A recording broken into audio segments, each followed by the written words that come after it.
The North remembers, and so do you.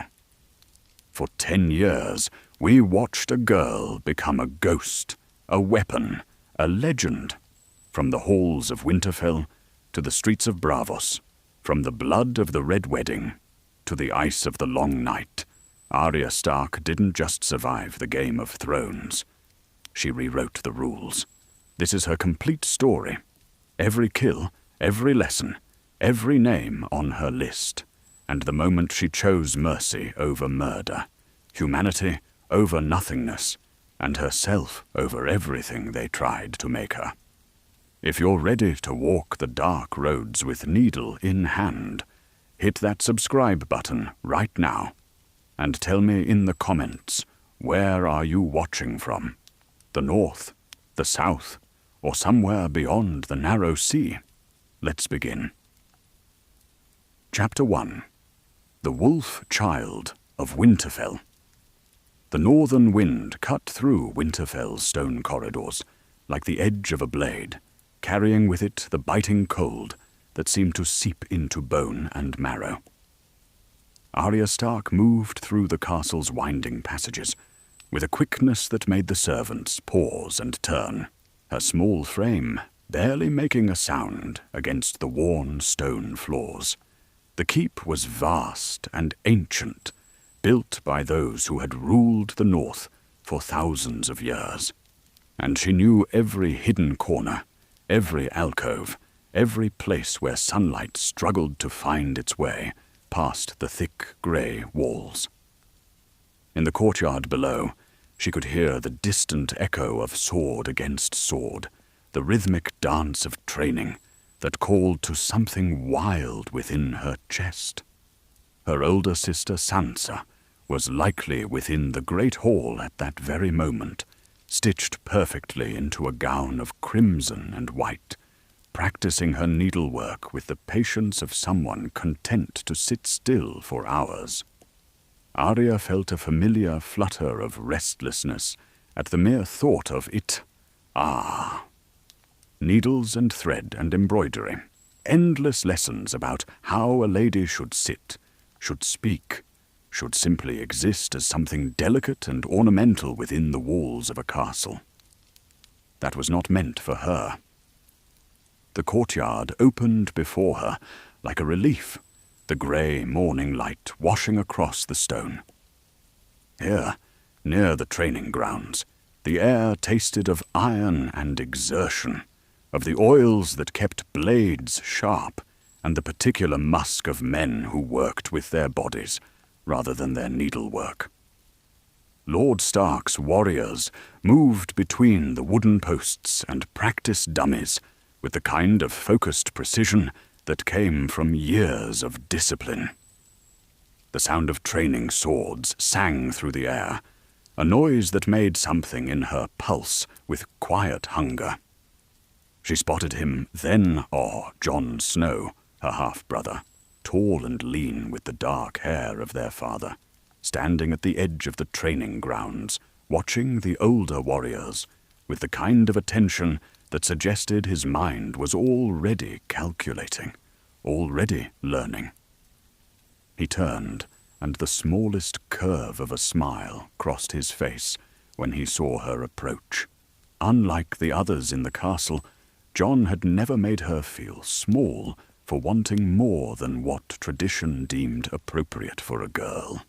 He had never suggested she should sit quieter, smile softer, or accept the limitations that seemed to fence in everyone around her.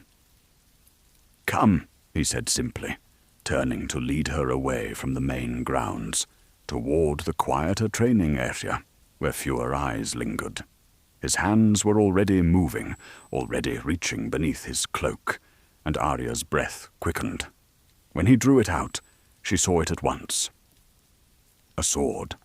Not a wooden blade worn smooth from practice, not a dull iron training piece, but a real blade, finely crafted, smaller than the weapons meant for grown men, but no less genuine. The metal caught the pale northern light, and the hilt felt warm against her palm when he, placed it into her waiting hands. "This is Needle," he said, and she could hear something like approval in his voice. "It's yours." The weight of it felt like possibility itself, like all those hours of restlessness finally crystallizing into something real. Chapter 2. The Water Dance in King's Landing. The journey south to King's Landing took weeks of travel, weeks of moving through roads that gradually became more crowded, the landscape shifting from the grey stone and evergreen forests of the north to softer, warmer lands where flowers bloomed in defiance of winter. Arya felt the sword strapped beneath her riding cloak, like a secret burning against her skin, her fingers brushing against its hilt whenever she thought no one was watching. Needle. She had taken to holding it in the quiet of her chamber each night, running her thumb across the edge. Not sharp enough to cut, but the sensation grounded her, made her feel as though something real and true existed in a world that seemed increasingly false. King's Landing rose up before them like a creature of stone and ambition, sprawling across hills and tumbling down toward water, its streets twisted and narrow, in a way that made Winterfell seem almost simple by comparison. The castle Hound saw. The Red Keeper dominated the skyline, its red stone catching the afternoon light like blood held up to the sun. The air smelled different here too. Not the clean, cold air of the north, but something thick and complicated, layered with the smell of too many people, too many fires, spices from distant lands, and beneath it all, something faintly rotten that no amount of perfume could mask. Her father moved through the castle with the careful, deliberate movements of a man walking through a place where the ground might shift beneath his feet at any moment. And Arya, watching him, understood that something in King's Landing was wrong. The smiles came too easily here. People's eyes did not match their mouths. There was a tension in every room, a weight pressing down from above, as though the castle itself was holding its breath. It was Syrio Forel who found her first, or perhaps she found him. She had been exploring one of the quieter courtyards near the outer walls, a place where servants moved quickly and nobility rarely ventured. The training yard was modest, surrounded by high walls that blocked the view of the Red Keep's soaring towers. And there he stood her. A man of medium height, with a thin, elegant frame, and a face that seemed to rearrange itself constantly, as though his features were not entirely settled on what they should be. His eyes were pale, almost colorless, and when he looked at her, it was with the kind of attention usually reserved for something of particular interest. "You carry steel," he said.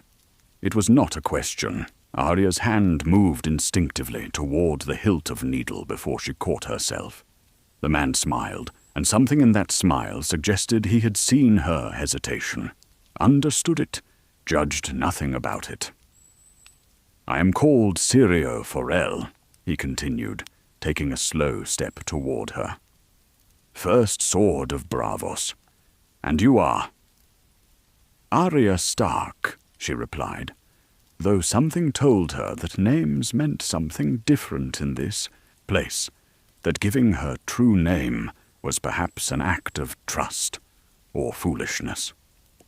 Syrio circled her slowly, his movements nothing like the rigid posture of the North's swordsman.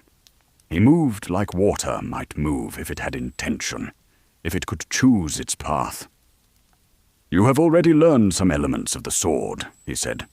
It was not observation, but certainty. "But what you have learned is the way of force, the way of the mountain. Here, in Braavos, we learn the way of water, the way that bends, that flows, that finds the spaces where force cannot reach. He retrieved a wooden practice sword and demonstrated, his movements so fluid they seemed almost boneless. He showed her how the blade could be drawn from positions that seemed impossible, how the body could move in ways that contradicted what strength alone could accomplish. The sword became an extension of his will rather than an instrument of his muscle. "There is a phrase we use in Bravos," Syrio said, offering her a wooden practice blade. "The first lesson is to stick them with the pointy end." Arya felt a small surge of recognition. That phrase, Jon had taught her the same thing, but here, in this man's mouth, it seemed to mean something more. It was not merely about the mechanics of where to aim a blade. It was a philosophy. Everything else was complexity built upon that single truth for weeks, sometimes meeting in the early mornings before the castle stirred, sometimes in the evenings when shadows grew long across the courtyard. Syrio taught her. He taught her to move as though her body was no longer entirely her own, as though she could separate her will from her flesh and observe herself from outside. He taught her to breathe in ways that seemed to center something deep within her chest. And most importantly, he taught her to see. "Sight is not only with the eyes," he would say, his accent turning his words into something like music. "You see with your body. You see with the space between yourself and your opponent. You see with the time that passes between one breath and the next." During these sessions, Arya began to understand that the sword was not merely a tool for causing harm. It was a language, a way of speaking truths that could not be spoken with words. Every movement meant something. Every breath was a choice. Every moment was an opportunity to say something about who you were and what you believed.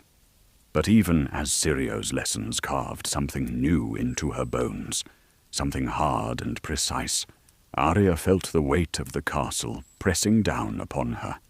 She heard whispers in corridors. She noticed the way her father's face grew more lined with each passing day. She watched her sister Sansa being groomed like a flower for plucking, dressed in gowns that seemed designed to make her beautiful and small and very, very vulnerable. And she kept Needle hidden, because some part of her already understood that in King's Landing, the things people loved most were the things most likely to be taken from them. The sword under her floorboards was not merely a weapon. It was an anchor to something real. It was a promise to herself that she would not become what this place wanted to make her. Chapter 3. The Roads of Ruin. The road that led away from King's Landing did not feel like a road home. It felt like a road that had forgotten what home was. The city fell behind them in slow layers, towers and walls shrinking with each mile, until they were no more than jagged shapes against the pale sky. Nothing but a memory of stone and smoke. Arya rode in the back of the wagon with the others, the wheels lurching over ruts and stones, every jolt rattling up through her small frame. The rough wood of the cart pressed into her back. The air tasted of dust and sweat, and the sharp tang of the river they followed for a time, moving north, always north. She had no dress now. No silks, no embroidered sleeves. Her hair was hacked short, unevenly cut with a blade that had not been meant for such a task. Her face and hands were smeared with road dirt. In the polished surfaces of King's Landing, She had sometimes caught glimpses of a girl with stark eyes and a stubborn mouth. On the road, in the metal reflect of a dented drinking cup, she saw something else. Someone who could be overlooked. "What's your name, boy?" one of the men had asked on the first day. "Arry," she had said, the false name sticking in her throat like a stone. But she had forced it out, knowing that names here were sharp things that could cut her if she was not careful. Yoren, the rough man of the Night's Watch, who had dragged her from the crowd, beneath the spike where her father's head had been displayed, spat to the side of the road and grunted. His beard was wild, streaked with grey, and his eyes had the look of someone who had seen so much that very little surprised him any more. "Keep your head down, Arry," he had told her. "And keep that tongue of yours tighter than that sword you think I don't know about."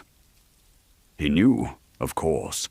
He had seen her hand move toward the hidden place beneath her clothes, where Needle lay pressed to her skin, wrapped in cloth to keep the metal from catching the light. He had not tried to take it from her. Not yet. The other traveling companions were boys, mostly, some hardly older than she was, bound for the cold wall in the far north, where men went and did not come back. They laughed too loud, pushed each other, boasted about things that sounded hollow beneath the open sky. There was Lomi with his thin shoulders and nervous hands.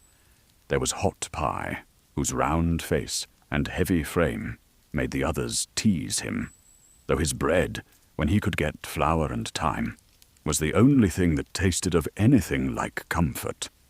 At night, they would gather around the small fires Yoren allowed, flames pressed low as if afraid to be seen. The firelight would catch in their eyes, turning them into small, moving points of reflection in the dark. Arya would sit with her back to a tree or a wheel, hand always near Needle, listening to the sounds of the road settling into silence. The creak of cooling wood, the soft snort of horses, the sighing breath of sleeping boys. Above them the sky was so wide that it felt as if it might swallow her whole. Her father had once told her the names of the stars, pointing out hunters and wolves and maidens traced in light. Now, when she looked up, she saw only distant fires that did not care whether one small girl lived or died. She began to whisper names at night when the embers had burned low. Not her own anymore. Other names, names like stones, she laid one after another in a line. Joffrey, Cersei, Elin, the Hound. Each name a small promise made to herself. Each name a way of not letting go of what had been done. The further they rode from the city, the more the land itself seemed to bear wounds. Farmhouses stood burned out. Their roofs collapsed inward, beams blackened and twisted. Fields that once might have held tall summer grasses or rows of crops now lay trampled and scarred, cart tracks cutting deep furrows through what had once fed people whose faces she would never see. Sometimes they passed bodies left by the roadside, shapes half covered by dirt and leaves, faces already turning soft with decay. Yoren would look away and say nothing. Arya would stare until the wagon creaked past, forcing herself to see, to remember. War was a word she had heard at Winterfell, when men spoke in low voices in her father's study. On the road, it was not a word. It was a smell, the sour stink of old smoke and char, the iron tang of blood that no rain had yet washed away. It was the hollow quiet of villages where doors hung open and no voices came from inside. It was a child's toy, lying alone in the dirt, half buried, its painted face worn away. They were 3 days out from the city when the first riders found them. It happened in the early light, when the mist still clung low to the ground. The sound came first, the distant thunder of hooves, faint at the edge of hearing. Yoren stiffened where he sat on the wagon's bench, his spine straightening, hand moving to the axe at his side, as if drawn by a string. "Off the road!" he snapped, voice suddenly sharp as broken glass. "Into the trees! Move!" The boys scrambled, tripping over their own feet as they tumbled from the wagon, ducking into the scrub at the roadside. Arya landed hard, breath knocking from her chest. But she didn't cry out. She dragged herself behind a gnarled tree, leaves snagging in her short hair. From there she watched through the screen of branches as the riders came into view. They rode beneath a banner she knew too well now, one she'd seen hanging above the place where her father had died. Their armor caught the dim light, metal plates scuffed and darkened by use, but still proud in a way that seemed to demand attention. Faces hard, eyes scanning the road, as if they expected it to betray secrets. Yoren stood alone in the center of the path, one hand resting on his axe, the other held out, palm up, as if offering nothing more dangerous than words. "Travelers for the wall," he called. "No interest to you." Words were not enough. Not anymore. Not here. What followed was not a battle in the way songs might have told it. It was confusion, shouting, the sudden shocking nearness of death. Someone screamed, horses reared, steel flashed. Yoren swung his axe with a roar that seemed bigger than his body, dropping one rider to the ground. Then there were arrows, dark shapes in the air that buried themselves in wood, in flesh. One took Yoren in the chest. He staggered, looked down at the shaft as if puzzled by it, then sank to his knees beside the wheel he had turned for so many miles. "Run!" he shouted, the force of the word tearing itself from deep inside him. Arya ran. The trees became a blur of trunks and branches, the ground uneven beneath her feet. She stumbled, righted herself, heard the thud of hooves somewhere behind her. Too close. Someone crashed through the brush to her left. She caught a glimpse of Lommy's pale face, mouth open in a wordless cry. Then he vanished back into the tangle. A hand caught her by the collar eventually, yanking her from her path, spinning her around. A man in rough armor loomed over her, breath hot and sour on her face. "Got you, boy," he snarled. She reached for needle, but the man's hand was faster, slapping her wrist away, fingers like iron around her arm. The world narrowed to the feel of his grip, the crushing certainty that she was caught. By the time the shouting faded and the horses settled, the wagon was a ruin. Smoke drifted up from its shattered frame. Bodies lay in the trampled mud. Some of the boys were gone. Some lay still. Yoren did not move at all. They tied Arya's hands with rough rope that bit into her skin. She did not tell them her real name. When they asked again, she said, "Arya," with no hitch this time. They marched as prisoners now, feet dragging through mud, the sky above them, a flat, unfeeling grey. The place they were taken to rose on the horizon slowly, like a broken tooth jutting from diseased gums. Its towers were twisted and blackened, parts of its walls collapsed, as if some enormous hand had once reached down from the sky and crushed it. "Harrenhal," someone whispered. The name meant nothing to her yet. What mattered was how it looked. The stone was dark and scarred, streaked by old fire. The air beneath its looming shadow felt colder than the wind ought to allow, as if the walls themselves remembered something and were not inclined to let that memory go. Inside, The scale of it was overwhelming. Courtyards big enough to hold all of Winterfell twice over. Halls whose ceilings vanished into dimness, and everywhere the marks of harsh use. Chains, wooden frames, stains on the ground that no scrubbing had fully erased. They were sorted there. Men, women, children, like objects separated into piles. Questions were asked, not kindly. Those who could swing a hammer or carry loads were sent one way. Those who looked weak were sent another. Arya kept her head down, shoulders hunched, trying to be smaller than she was. "What's this one?" a voice demanded behind her. "Just a stable boy," someone answered before she could speak.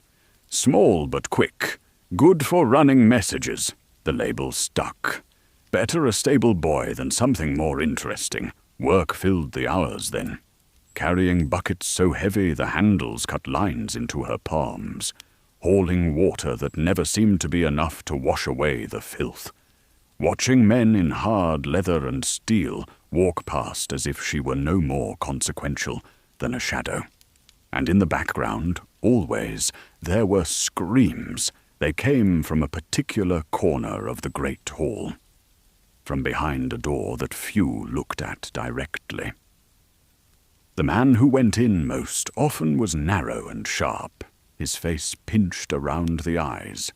He asked questions of whoever he took in there. He always got his answers, one way or another. The others called him the Tickler, though there was nothing playful in what he did at night when the work finally ended, and she collapsed on her pallet of straw in a cramped corner, with others who smelled of sweat and fear. Arya would lie awake, staring at the darkness above her. The stone ceiling seemed to press down, heavy as all the dead who had ever fallen within these walls. She added new names to her whispered list: the Tickler, the man who had dragged her from the trees, the riders who had laughed when Yoren fell, Joffrey, Cersei, Elin, the Hound. The list grew, winding its way through her mind, like a path she walked over and over, so as not to forget where it led. Not everyone at Harrenhal was a monster. Some were simply caught like she was, moving from task to task with their eyes lowered. In the cell wagon that had brought them to the castle, she had shared space with 3 men in chains. One of them watched the world with a calm that did not match the iron biting into his wrists. He had strange eyes, flat and unreadable, and hair that fell in a way that did not quite belong to any place she knew. When the wagon had been nearly crushed beneath burning wood back on the road, Arya had found her hand moving before her mind had fully caught up, grabbing an axe, hacking at the bars that held the 3 men, freeing them when she might have run instead. It had seemed like nothing more than a wild, desperate act at the time. But days later, in the shadow of Harrenhal's burned towers, she felt a gaze settle on her, like the weight of a hand. "You saved me," the chained man said quietly when they crossed paths again in the courtyard, now unbound. His voice had a smoothness to it that did not belong in this rough place. His mouth curved in something almost like a smile, though his eyes remained still. She began, then stopped, not sure what to call what she had done. "A man remembers," he said. 3 lives were owed, 3 were saved, 3 must be given. She did not understand fully then. Not the shape of the promise being made, nor the kind of debt it would become. All she knew was that in a place where she had no control over anything, where her days were measured in buckets carried and cruelties witnessed, she was suddenly being offered something sharp and strange. "What do you mean?" she asked, the words barely more than breath. "If you speak a name," he replied, A man will make that name go away. The idea lodged itself in her mind like a splinter. Names she already whispered alone at night, now given a new, terrifying weight. Names as something more than memory or promise. Names as keys that could unlock death. Later, when the screams from behind the closed door grew too much, when she watched the ticklers drag another crying figure past her, to the place where questions were knives, she felt the shape of that splinter twist. She did not know yet which name she would speak first. Only that on these ruined roads, in this wounded castle, her own path was beginning to braid itself tightly around death, not as something distant and mysterious, but as something that could, perhaps, be directed. The road had ended here for a time, in this burned-out shell of stone. But within these charred walls, another kind of journey had begun. Chapter 4. The Hound and the Twins. The night the Brotherhood, without banners, found her, was a night thick with mist and the smell of coming rain. Arya had been moving through the riverlands for weeks by then, traveling with Gendry and Hot Pie, sometimes managing to sleep in abandoned barns, sometimes shivering beneath the shelter of overhanging trees. The road had become her companion, more familiar than any person, and the smell of her own sweat and dirt so ingrained into her clothes that she could no longer distinguish where the smell of the earth ended and the smell of herself began. The riders came out of the fog, like ghosts taking form, their horses moving with a purpose that suggested they knew exactly where to find her. There was no point in running. Gendry tried, his heavy frame thrashing through the underbrush, but he was caught quickly, dragged back by hands that did not seem particularly cruel, merely efficient. Hot Pie made a small sound of despair and raised his arms in surrender immediately. Arya reached for Needle, but a man on horseback was already positioned between her and her only weapon, his body blocking her path with the casual confidence of someone who had done this many times before. "We're not here to hurt you," one of them said. He was young, with a burn scar that spread down the left side of his face like spilled wine, and eyes that held something broken in them. "We're here to take you to safety." Safety was a word that meant nothing anymore, but they bound her hands with rope that was not overly tight, and they did not hit her. And when she was thirsty, they gave her water from a cup that was offered gently. These small mercies were somehow more terrifying than cruelty would have been, because they suggested the promise of something, and promises were dangerous things. They took her to a cave, deep in the hills, where a fire burned in the darkness, and a man with a scarred face sat on a stone like he was holding court. One of his eyes was clouded over, white as milk, and the other was sharp and intelligent, and seemed to look through her rather than at her. "We mean to restore the balance," he said, his voice carrying a rasping quality, as if his throat had been burned from the inside. "The nobles make war, and the small folk suffer. We have taken an oath to protect those who cannot protect themselves." It sounded like a story. It sounded like something that might have been true if the world had been made differently than it was. "The North marches to war," another man said, one with kind eyes and a priest's bearing. "Your family marches. The Starks have called their banners. Your mother is in the field, and your brother leads men under the wolf standard." Hope had surged in her chest at those words, like a sudden fire. Her family was alive, Her mother was alive. There was still something to return to, still a place where she might belong. "We will send word," the scarred man said, whose name she learned was Beric Dondarrion.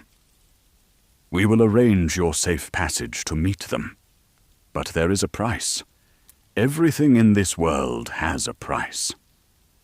The price, it turned out, was her knowledge. They wanted to know what she had seen in King's Landing, what she knew of the capital's defences, what she could tell them of Lannister movements. She told them what she could, though much of it was fragments and half-understood rumours. They listened to her words with an intensity that suggested even her small observations held value. But as the days passed in the cave, a new awareness began to creep through her. The men of the Brotherhood without banners spoke of ransom. They spoke of what a northern lord's daughter might be worth in coin. They spoke of her as something valuable, which meant they also spoke of her as something that could be traded, sold, used as a bargaining chip in a game of strategy and acquisition. She had escaped King's Landing, only to discover that there were cages in many forms. It was Sandor Clegane who found her when she made her second escape attempt.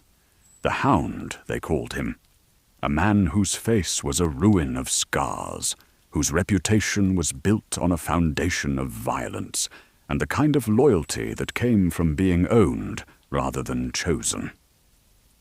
He had been captured with the Lannisters when the Brotherhood had ambushed them, and he was being held for ransom, just as she was. When he grabbed her collar and pulled her back into the camp, she nearly gutted him with a knife she had managed to conceal, but something in his expression stopped her hand. "Easy," he said, his voice rough as gravel. "I'm not here to hurt you." "Let me go," she spat. "No," he replied, and there was something almost honest in that refusal. "You'll be dead by morning if you're out there alone. I'm taking you north." She believed him only because she had run out of options. They rode together, the Hound and the girl with short hair and hard eyes, moving through the riverlands that were growing increasingly scarred by war. The land itself seemed to be dying, fields trampled and burned, villages reduced to ash and scattered bone.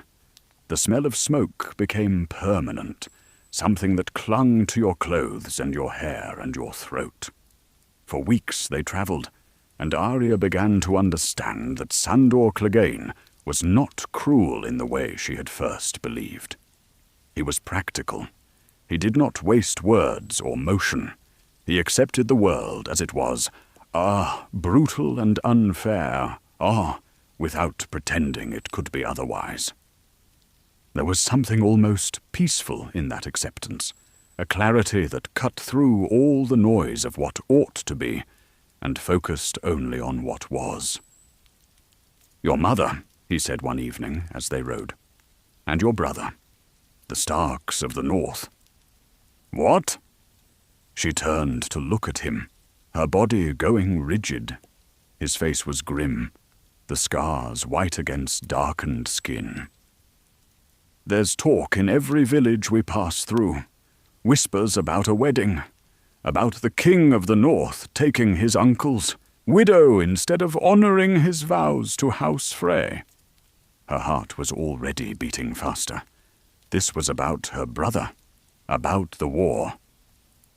"The wedding was meant to make peace," the Hound continued, his eyes on the road ahead. "Instead, it's made enemies. Walder Frey is sworn to the Lannisters now. He's waiting at the twins, and he's waiting for your family." They turned toward the twins, because there was nowhere else to turn. Because her brother was there, and her mother was there, and Arya still believed, in the deep place in her chest, that had not yet learned to stop hoping, that she might save them, that her warnings might matter, that she could somehow change the shape of fate simply by being present to witness it. The castle rose before them in the gathering dusk, Circor, massive stone structures jutting up from the river Trident, which split around them like the river itself was trying to divide the place from the world. Banners hung from the walls, and the sounds of celebration drifted down to them. Music, laughter, the raucous noise of a feast in progress. "Come on," the Hound said, his voice stripped of all expression. "We need to get closer." They moved through the darkness, following the contours of the land, staying low and moving between shadows. Arya could hear the river rushing past, could smell the dampness of it, the stone, the torches burning inside. And then she heard it. The screams. They came suddenly, as if a door had been opened on chaos. The music stopped. The laughter stopped. What replaced it was the sound of people dying, of steel meeting flesh, of the night itself tearing open. The Hound grabbed her, pulling her backward, away from the castle. Even as she struggled to move forward, she could feel his hand like iron around her arm, unyielding. "No," she breathed. "No, we have to They're dead," he said flatly. "Every last one of them. Your mother, your brother, all of them. Walder Frey has broken guest right, and he's done it with Lannister gold. By now, they're all dead or dying." She could not process the words. They were sounds, shapes in the darkness, but they would not fit into sense. Her mother, her brother, the wolf banners of the north. Gone. All of it gone. Destroyed in a single night of betrayal. The Hound began to move again, pulling her away from the castle, away from the river, into the darkness of the riverlands. She did not resist because resistance required will, and all her will had been burned away in an instant, leaving only ash behind. "We're going to the Vale," he said, still gripping her arm. "Your mother's sister rules there. We'll find safety, and you'll live. That's all that matters now. Surviving." Surviving. The word echoed in her mind like something foreign, like something that belonged to a person she no longer was. The girl who had wanted to save her family had died in that castle, along with everyone she loved. What remained was something else entirely. Something harder, something that would remember. The twins disappeared behind them into the darkness, but the screams remained, echoing in her mind, writing themselves into her bones. And as she rode beside the Hound into the night, a voice inside her began to whisper names into the darkness, no longer as something hopeful, but as something that burned with the cold fire of absolute certainty. Walder Frey, Rose Bolton, Tywin Lannister. The list had changed, it had grown, and in its growing it had become something like purpose. Chapter 5. Across the narrow sea. The shore smelled of rot and salt, and old hopes that had washed up and never left. Arya stood at the edge of the broken town, where the river met the sea, watching the grey water roll in slow, heavy waves against the ruined docks. The buildings behind her were half collapsed, their roofs caved in, as if some great hand had pressed down from above. Doors hung open, like broken mouths. Windows were empty eyes, staring toward the horizon. Gulls wheeled overhead, their cries sharp and hungry. They dove and rose again, arguing over scraps along the shoreline. The wind off the water was colder than she had expected, cutting through her thin clothes, bringing with it the faint reek of dead fish and damp wood that had been soaked too many times and never fully dried. She tightened her fingers around the small, flat shape in her palm. The coin did not look like much. It was worn smooth along the edges, the markings on its surface softened by countless hands. It got warm quickly when she held it, as if it had been waiting for someone's skin again. She remembered the moment it had been pressed into her hand back at Harrenhal. The strange man's eyes had watched her, unreadable, as he had spoken words that had seemed important and distant all at once. Now, there was no distance. There was only here, only this crumbling dock and the water that stretched away like a sheet of dull metal to a place she had never seen. She heard the creak of wood and the low murmur of voices nearby. A ship lay moored at the only sturdy pier still standing, its hull stained a dark, weathered brown, ropes tied in thick knots along its side.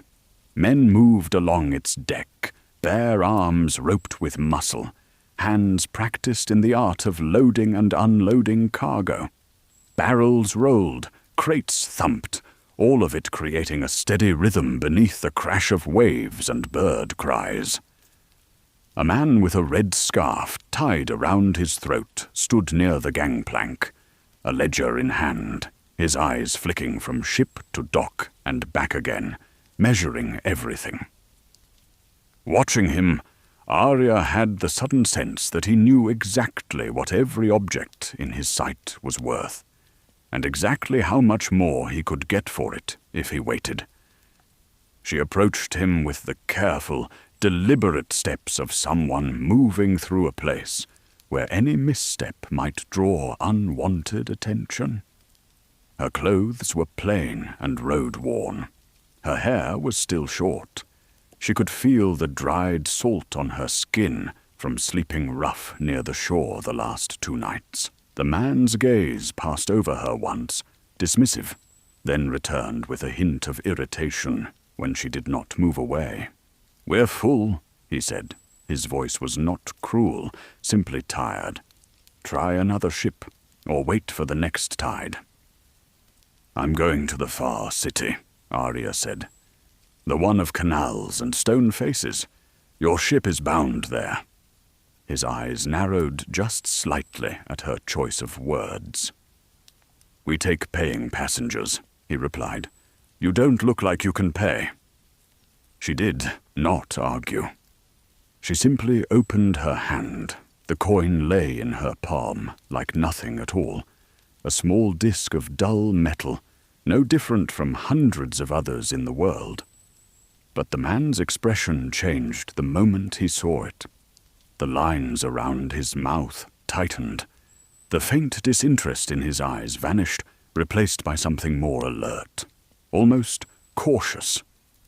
"Where did you get that?" he asked quietly. "From a man," Arya said.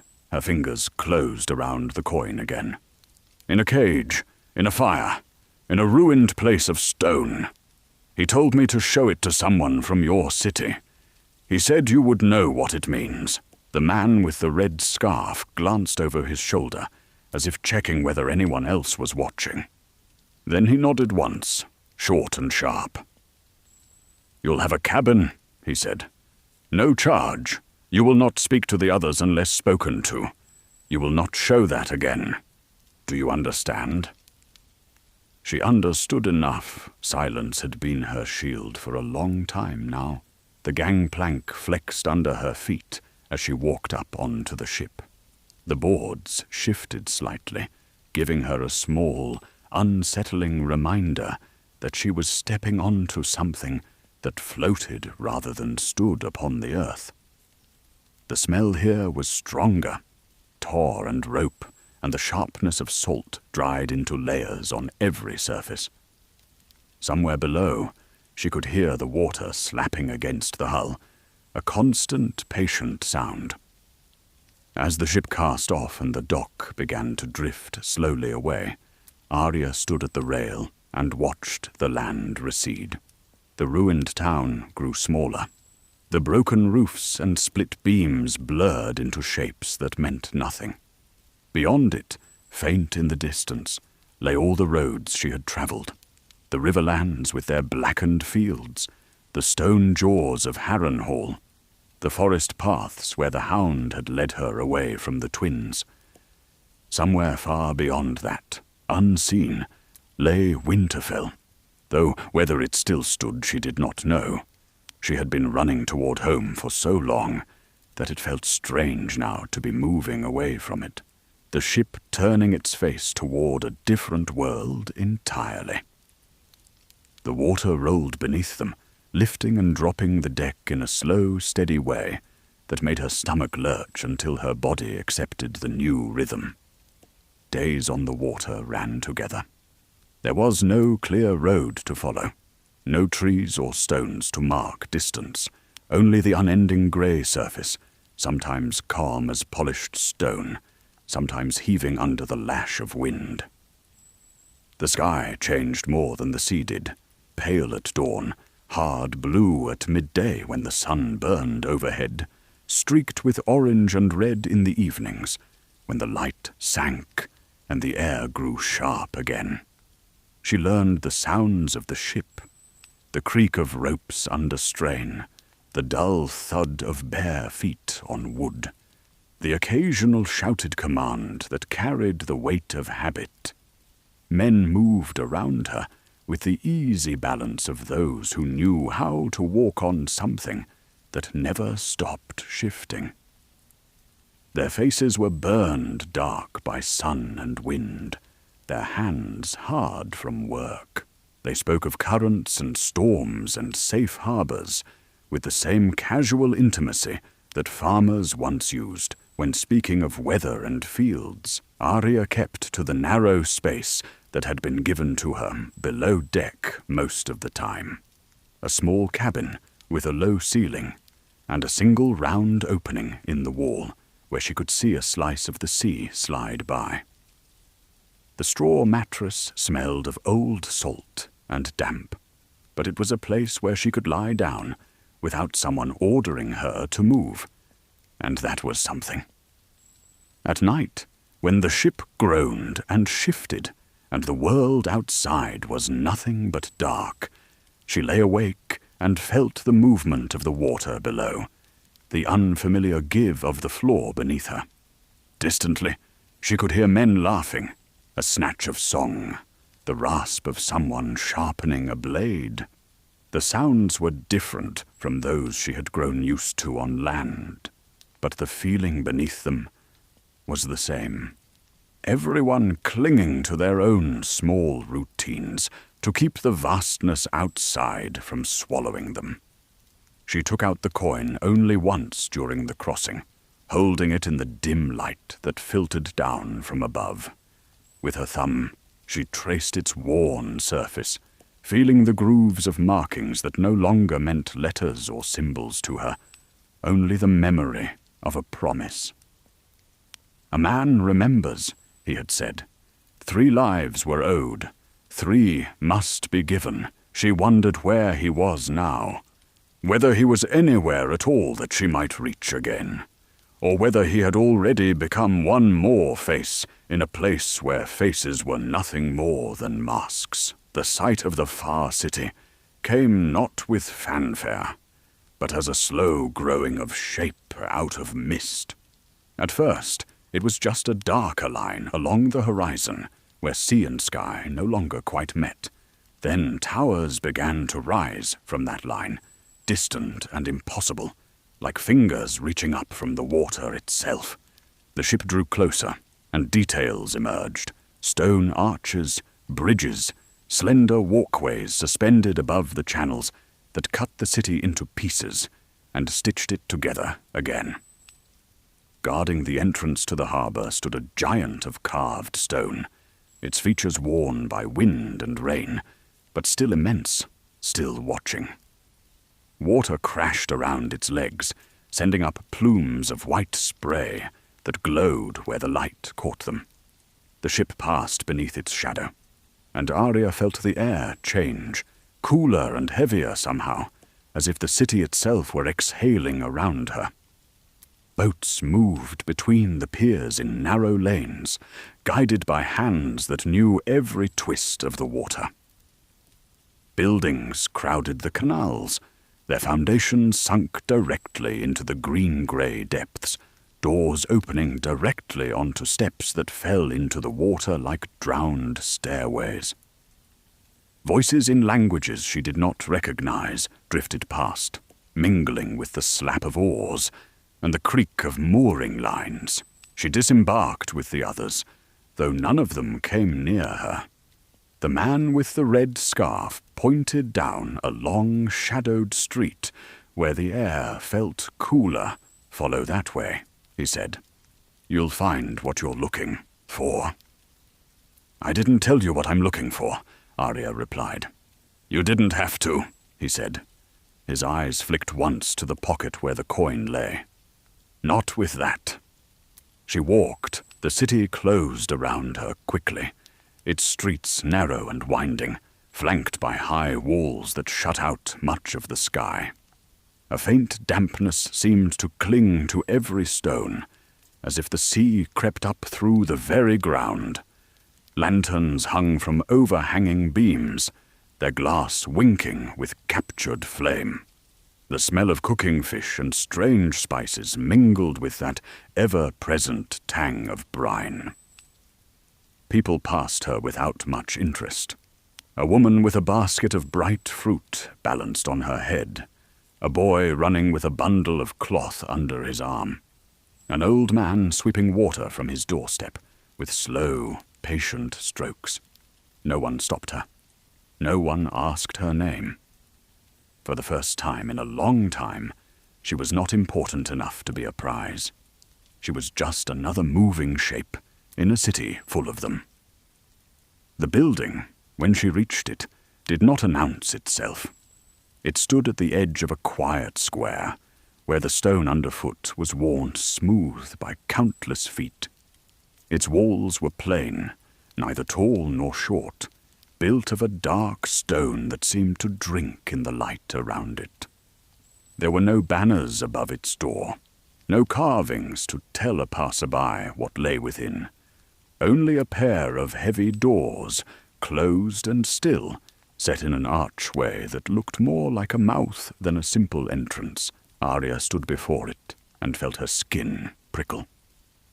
This was not like the castles of the north, with their carved wolves and high towers. It did not need to declare what it was. It simply was, the way deep water did not need to shout about its depth. She stepped forward and knocked. The sound of her knuckles on the wood was swallowed quickly, as if the building had been waiting for it. For a moment, nothing happened.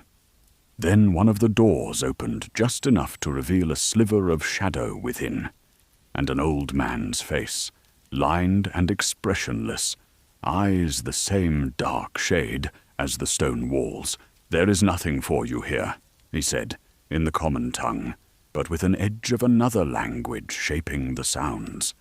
His gaze flicked over her, her clothes, her height, the road dust still caked on her boots, and something like dismissal crossed his features. "I came for the place of many faces," she said. "A man told me to find it. He gave me—" She stopped herself. Slowly she reached into her pocket and drew out the coin, holding it up so it caught what little light filtered into the square. The old man's eyes lingered on it. For a long moment, neither of them spoke. The city moved on around them. Distant voices, the splash of water in a nearby canal, the wing-beat of a bird taking flight from a nearby roof. Then he stepped back, and the door opened wider. "Come," he said simply. Arya crossed the threshold. The air inside was cool and still, carrying a faint, unfamiliar scent, something dry and distant, like old stone and extinguished flame. Light filtered down from unseen openings above, soft and indirect, leaving the high ceiling lost in shadow. She could not yet see what lay deeper within, She only knew that, with that one step, she had left one world entirely and entered another. Behind her, the door closed with a quiet finality that sounded, to her, very much like the end of running and the beginning of something else.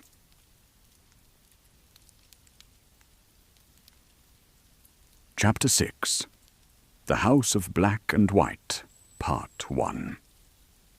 The building did not feel like it had been built for people. The first morning after crossing the threshold, Arya woke to a silence so complete that she thought she had gone deaf. She lay on a narrow pallet in a small room that smelled of dust and old air, the walls pressing in so close that she could touch both sides without stretching her arms fully. The air was heavy, as if it had been breathed many times before and never fully released back into the world. There were no windows. The light that filtered down from somewhere above was soft and indirect, revealing nothing of the sky or the time of day. She dressed in the plain grey clothes that had been left for her, rough fabric that scratched against her skin like punishment. Down a narrow corridor she moved, her bare feet making no sound on stone that had been worn smooth by countless other silent feet. The hallway opened into a larger space where the walls were lined with alcoves, each holding a bowl of water that reflected the dim light like small, still eyes.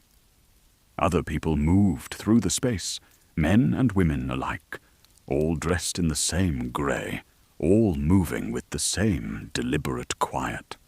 Their faces were empty in a way that was not peaceful, but rather like masks that had forgotten what expression they were meant to be wearing. They did not look at her. They did not look at each other.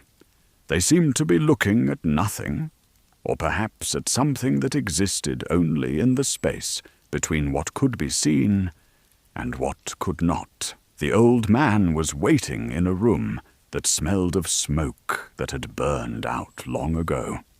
He sat on a low stool, his back straight, his hands resting on his knees. His eyes watched her approach without warmth or coldness, simply with attention that seemed to pass through her as easily as air through cloth.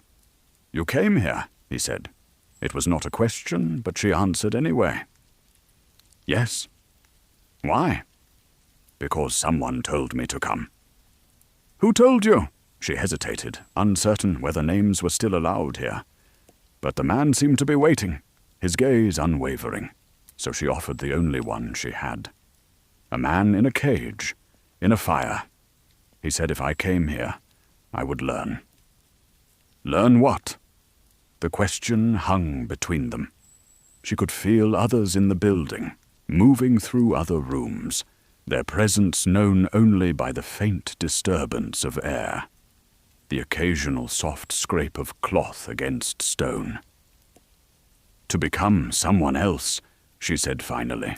The old man tilted his head slightly, as if her answer had been close to correct, but not quite enough. "To become no one," he corrected.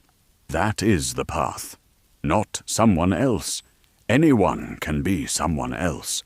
Only a few can be no one." She did not understand the distinction, but she understood the weight of it. The words felt like something that had been spoken many times before, shaped by repetition until they were smooth as river stones. The training began that same day, though it did not look like training at all. He set her in a room with a single candle, its flame no bigger than her thumb, and told her to watch it. That was all. Watch the flame. Do not blink. Do not look away.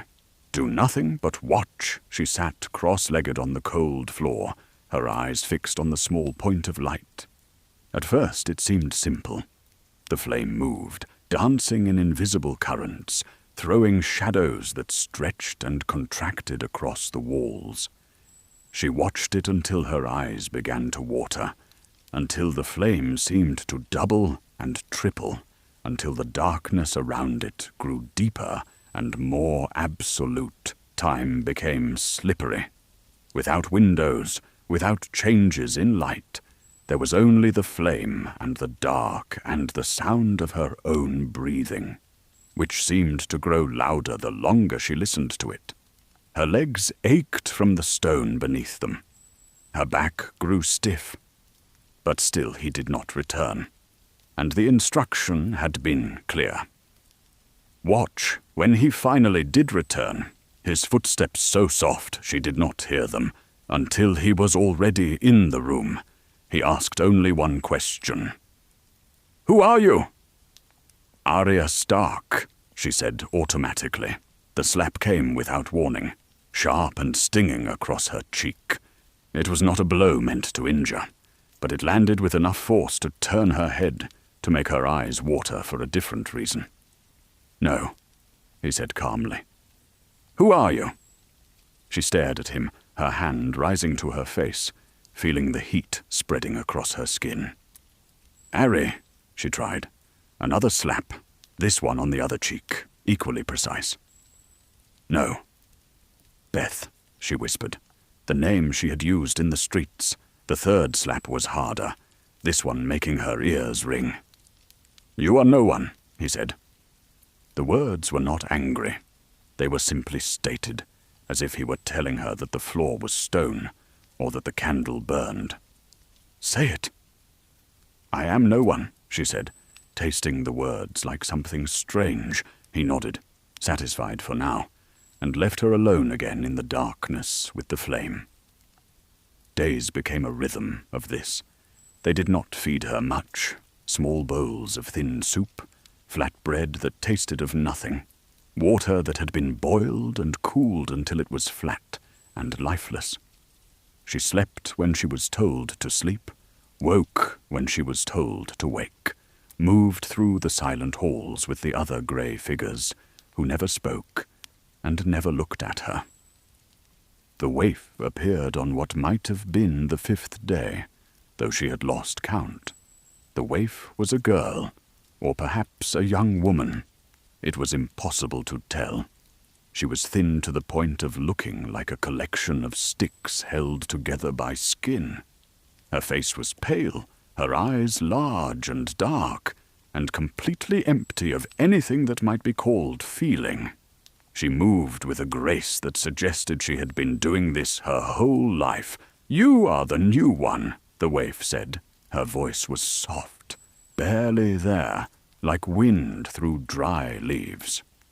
"I am no one," Arya replied, the words automatic now. The waif's mouth moved in something that might have been a smile, though her eyes did not change. "No one learns to fight. Come." She led Arya to a room where the floor was covered in thin mats, the walls bare stone. The waif picked up a wooden staff, simple and straight, and held it out. "Take it," Arya did. The wood felt smooth and warm in her hands, familiar in a way that almost made her breath catch. A weapon, something real. The waif moved without warning, staff swinging in a blur. Arya barely raised her own in time, the impact jarring up through her arms, making her fingers tingle. Another blow came, and another, each one landing with precision that was not about strength, but about placement, about knowing exactly where to be and when. She tried to remember what Syrio had taught her, the water dance, the way of moving like water flows. But here, in this dim room with this expressionless girl, the memory seemed distant and incomplete. The waif struck her ribs, her shoulder, the back of her legs. Each blow was measured, controlled, meant to teach rather than to wound. But they hurt all the same. "Who are you?" the waif asked between strikes. "No one." The staff cracked against her knuckles. "Who are you?" No one. Again and again, the question and the blow, until Arya's arms were numb. and her breath came in short gasps, and the word had become nothing more than a sound she made to make the pain stop. When it was over, the waif simply lowered her staff and walked away, leaving Arya to collapse against the wall, her body trembling with exhaustion.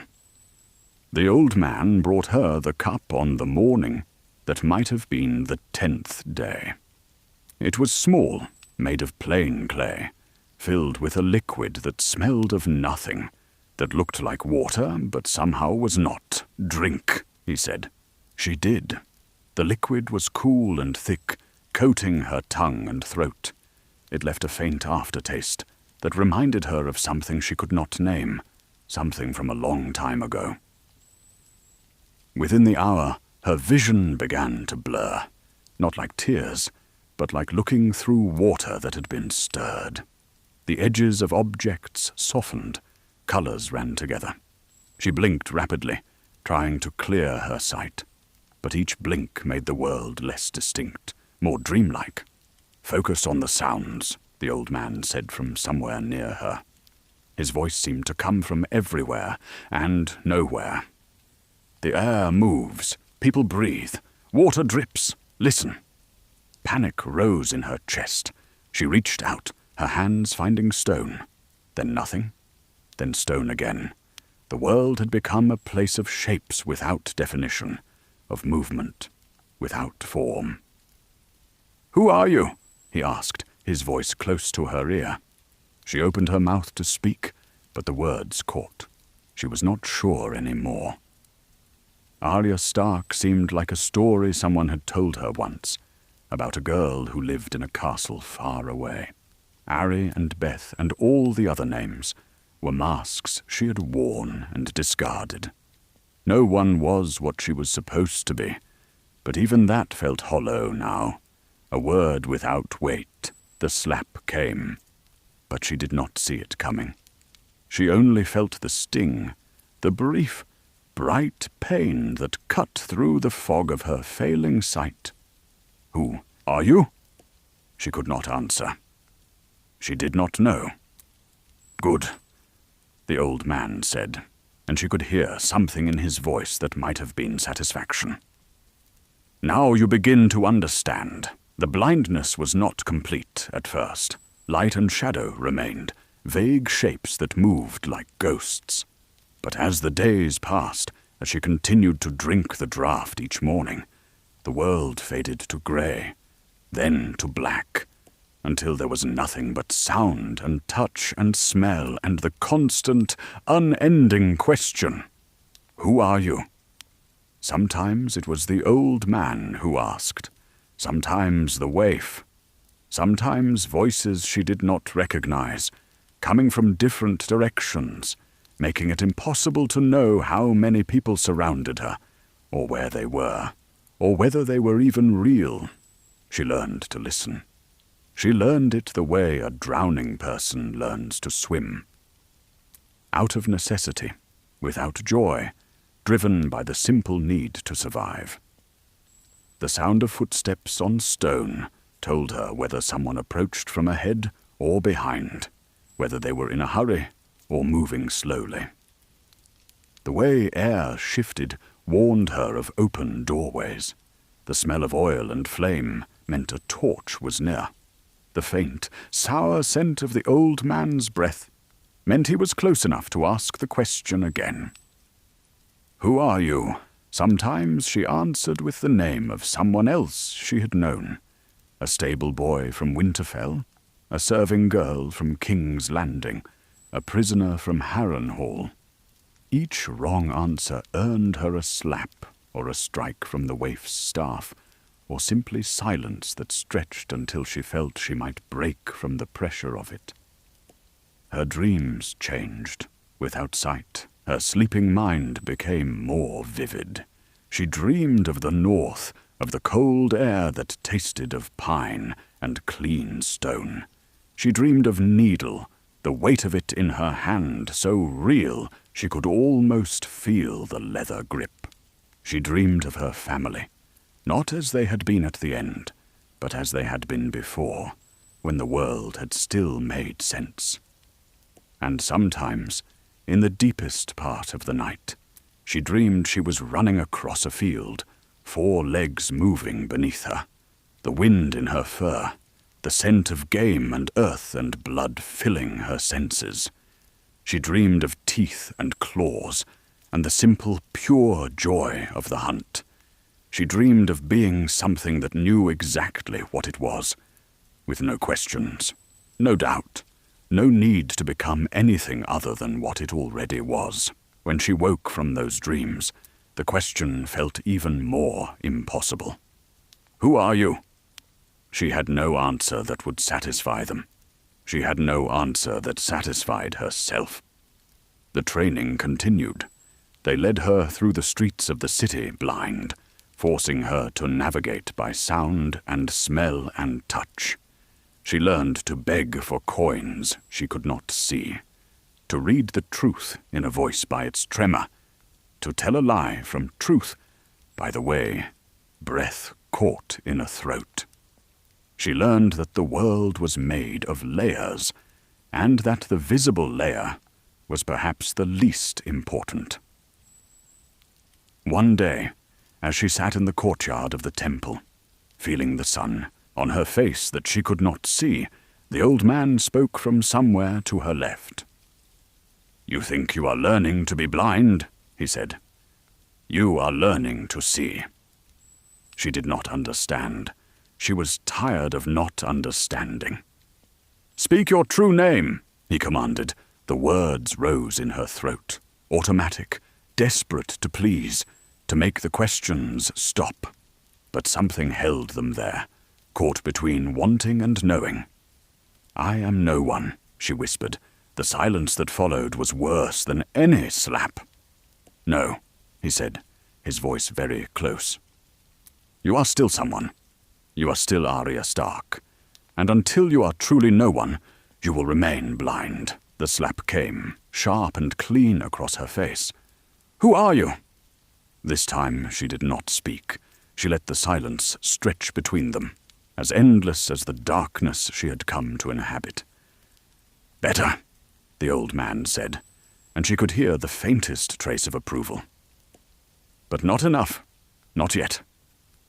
He walked away, his footsteps soft on the stone, leaving her alone in the courtyard, where she could not see the sky, could not see the walls, could not see anything at all. But she could hear the water in the canal nearby, the soft lap of it against stone. She could smell the cooking fires from the houses beyond the temple walls.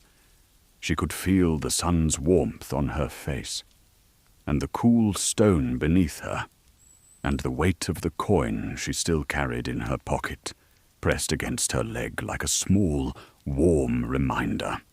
She was still Arya Stark. She knew this with a certainty that burned, and she knew, too, that they would not stop until that certainty was gone, until she was as empty as the faces that surrounded her, as empty as the question they asked with such endless patience. "Who are you?" The answer, when it came, would either save her or destroy her. She was not yet sure which she wanted more. Chapter 7. The faces of the dead. Her sight returned the way it had left, slowly, in gradual increments that were almost more confusing than the blindness had been. First there was only the awareness of light and dark. Then shapes began to resolve from the shadow, vague and uncertain.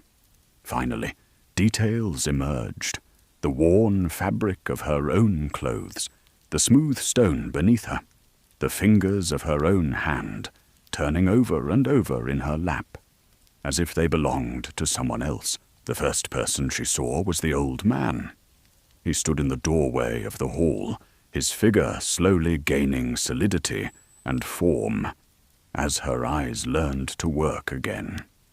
He watched her with an expression that revealed nothing, no satisfaction, no disappointment, only the same patient, waiting attention that had characterized all their interactions.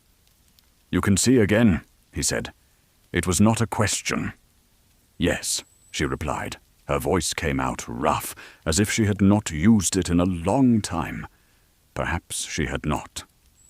"Good. There is something you must learn now. Come." He led her deeper into the temple than she had yet ventured. Stairways descended into darkness, torches appearing only as they approached them, creating small pools of amber light that did nothing to diminish the black pressing in from all sides.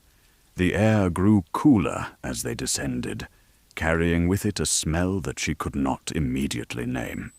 Something faintly acrid, like herbs burned down to ash, with an undertone of something else, something that made her throat constrict. The hall they entered was long and lined on both sides with what, at first glance, appeared to be shelves. But these were not shelves holding books or objects. As her eyes adjusted and the torchlight illuminated the surfaces, she understood what she was seeing, and her breath caught in her chest. Faces, hundreds of them, perhaps more. They covered the walls like a grotesque collection of masks, arranged in careful rows, each one positioned at roughly the same height as a human's own face would be. They were not carved or painted. They were real, or they had been real once. They had the texture of actual flesh, dried and preserved, though the exact method remained a mystery to her. Some were peaceful, as if their owners had died in sleep. Others bore marks of suffering, lines etched around mouths or eyes that spoke of pain endured. The kindly man, as the old man had begun calling himself, moved between the rows with the ease of someone walking through a familiar garden. His hand trailed along one of the faces as he passed, a gesture that might have been affection or might have been assessment. She could not tell. "Do you know what these are?" he asked, his voice low in the vast space. She shook her head, unable to speak. "These are those who came to us asking for the gift," he said. "The gift of death. The gift of escape.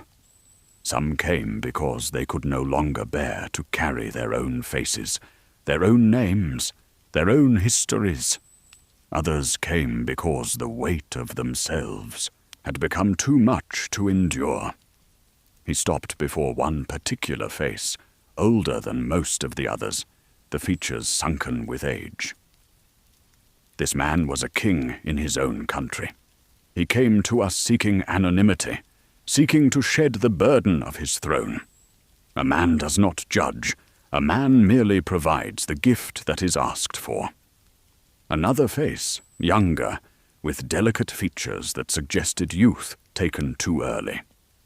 This girl had been promised to a man she did not love. She asked for the gift rather than speak vows.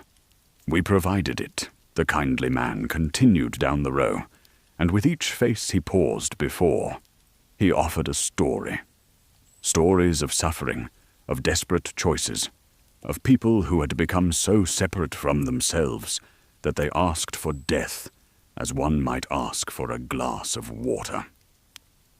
With each story, something inside Arya began to shift, some fundamental understanding of what this place actually was, what its purpose actually meant. "The gift is death," the kindly man said finally, turning to face her.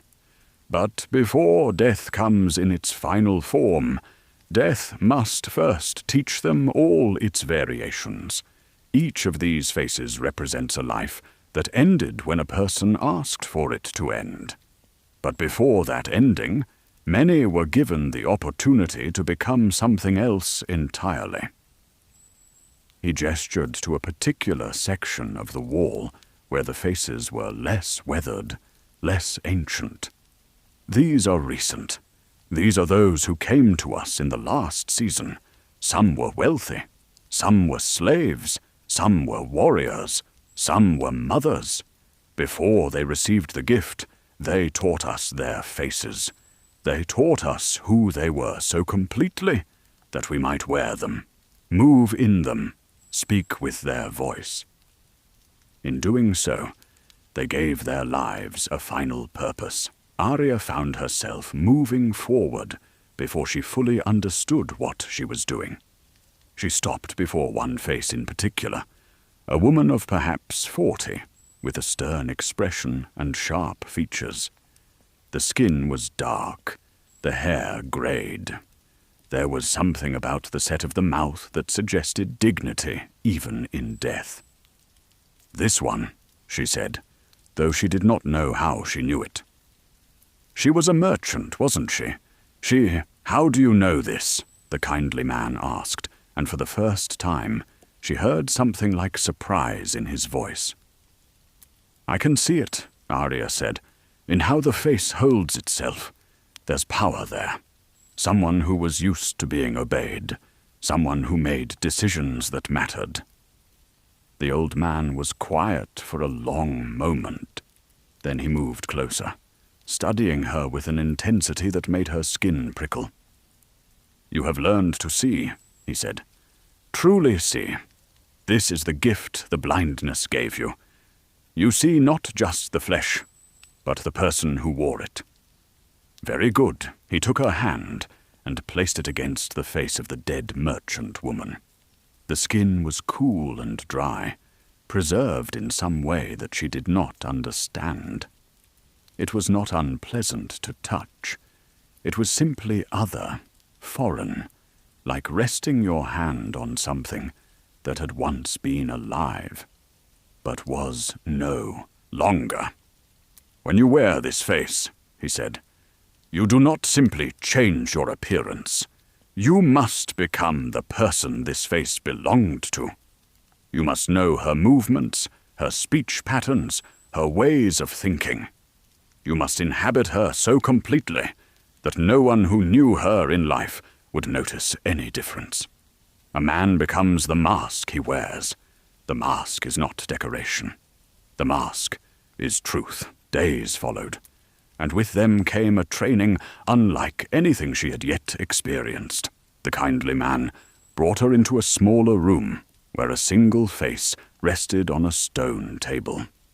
He showed her how to apply it, the oils that loosened it from its preservation, the way to stretch it carefully over her own features, how to fasten it using hidden clasps that would keep it in place. The first time she looked in a mirror after wearing the face, she barely recognized herself.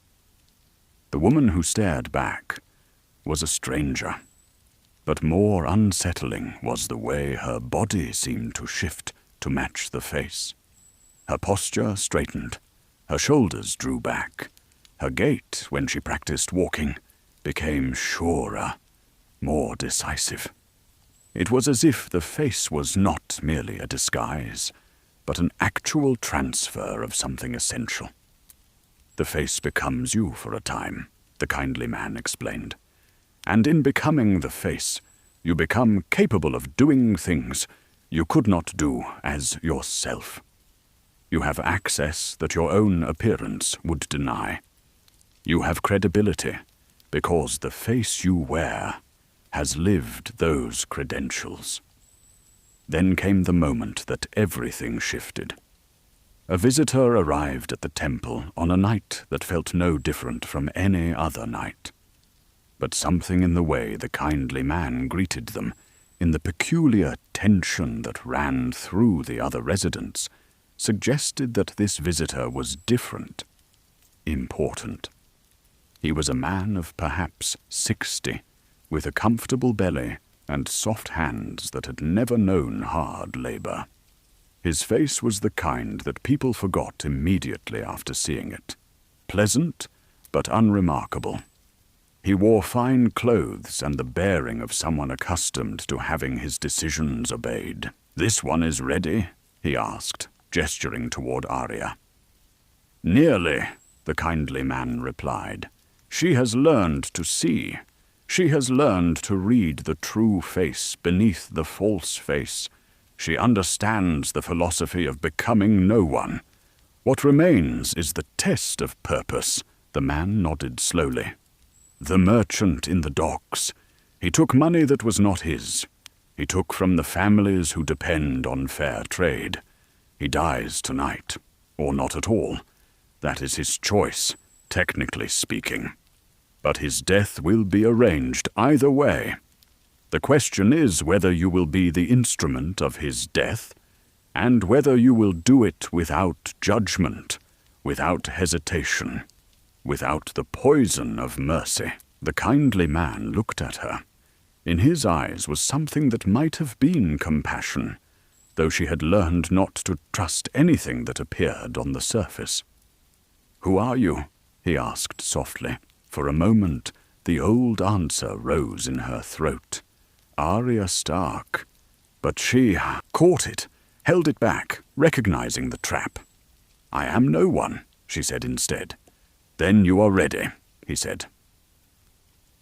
The next morning, she dressed in clothes that belonged to no one. A serving girl's dress, plain and forgettable. A face was provided, one of the preserved masks, and she learned it. She learned how this girl had walked, how she had spoken, what thoughts would have occupied her mind.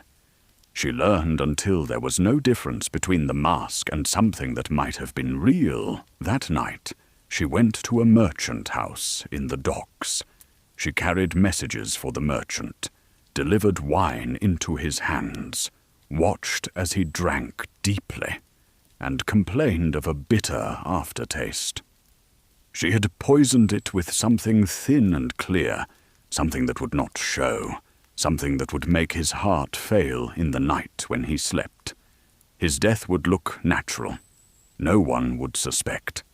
She watched him die, and felt nothing, but that was the lie. She had felt something. In the moment when his eyes opened in the dark, when his hand clutched at his chest, when he tried to call for help that would not come, in that moment, she had felt something sharp and bright and terrible. It was not satisfaction. It was not righteousness. It was a kind of emptiness, a vast hollow opening up inside her, where something that had once been alive had just stopped breathing. When she returned to the temple, the kindly man greeted her with a nod that suggested approval. But his eyes held something like sadness, as if he was looking at her through a great distance. "You have killed without purpose, without passion, without judgment," he said. "You have become an instrument of the many-faced god. You are no one."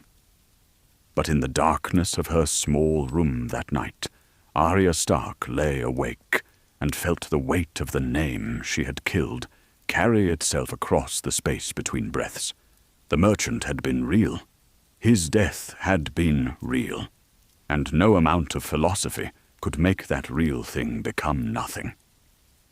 She touched the coin she still carried, worn now, the markings nearly invisible, and felt something like rebellion stir in her chest. "A man remembers," the strange man had said. 3 lives were owed. 3 must be given. But she was learning that debts were more complex than simple counting. Some debts could not be paid in coin or death. Some debts twisted themselves into the very center of who you were, until you could no longer separate the debt from your own bones. She was no one, the temple said, but Arya Stark's name still burned in her chest like a coal that had been carefully banked, but never fully extinguished. And she was beginning to understand that this was the true test, the one they had not spoken of, not whether she could become no one, but whether she could resist it. Chapter 8. The Waif's Final Test. The assignment came on a night when the city's canals reflected the moon in fragments of silver light, each piece of reflection moving with the subtle current beneath the stone bridges. Arya received it the way she received all assignments now, standing before the kindly man in a room that existed outside of time, where no windows revealed whether it was day or night, morning or deep dark. "There is a woman," he said, his voice carrying the same measured calm it always did. "An actress. She performs in the theatres near the harbour. Her name is Lady Crane." He showed Arya a small piece of parchment with a sketch. A woman's face, broad and mobile, marked by the kind of beauty that belonged to youth, but youth that was already beginning to fade. The sketch captured something in the set of her mouth, a hint of humour, perhaps, or resilience. "She has been hired to die," the kindly man continued, "by someone who wishes her silence. The reasons do not matter. Your task is to know her, to watch her, to understand her completely. And then you will take her life." Arya nodded. This was the pattern now. Watch, understand. Become close enough that the death would appear natural or accidental. The poison, the blade, the accident, the method changed, but the fundamental shape remained the same. "There is something else," the kindly man said, and something in his tone made her attention sharpen. "The Waif will be watching you." Arya's body went still. The Waif, the pale girl with the empty eyes, and the wooden staff who had beaten her senseless during her training. The Waif who had never shown her face in any expression save blankness. "The Waif has been assigned to ensure you do not fail," the kindly man said. "Or to ensure you do fail, should that be the many-faced God's will. You understand?" She understood. The test was not whether she could kill. The test was whether she could survive being tested. Lady Crane performed in a small theatre, one of dozens that lined the harbour streets. The stage was narrow. The audience never more than a few dozen people crowded onto benches that smelled of old wine and older sweat. But on that stage, Lady Crane transformed into something luminous. She played a widow, grieving her lost husband, and the grief she performed was so complete, so absolutely real, that the small audience fell silent. When she finished, tears were streaming down her face, and she looked utterly destroyed and utterly alive at the same moment. Arya watched from the back, her face the face of a servant, her body the body of someone beneath notice. She watched and felt something shift inside her chest, something that was not supposed to shift, something that was supposed to remain fixed and empty and ready. After the performance, she followed Lady Crane to the boarding house where the actress lived. Simple rooms, a narrow bed, a small table with a mirror, and bottles of cosmetics. Lady Crane undressed and washed, humming to herself, the sound carrying a kind of contentment that seemed wrong here, in this place, in this moment. For 3 days, Arya watched. She learned Lady Crane's routines, her habits, the way she took her breakfast of bread and weak tea, the way she practiced her lines while moving through her room.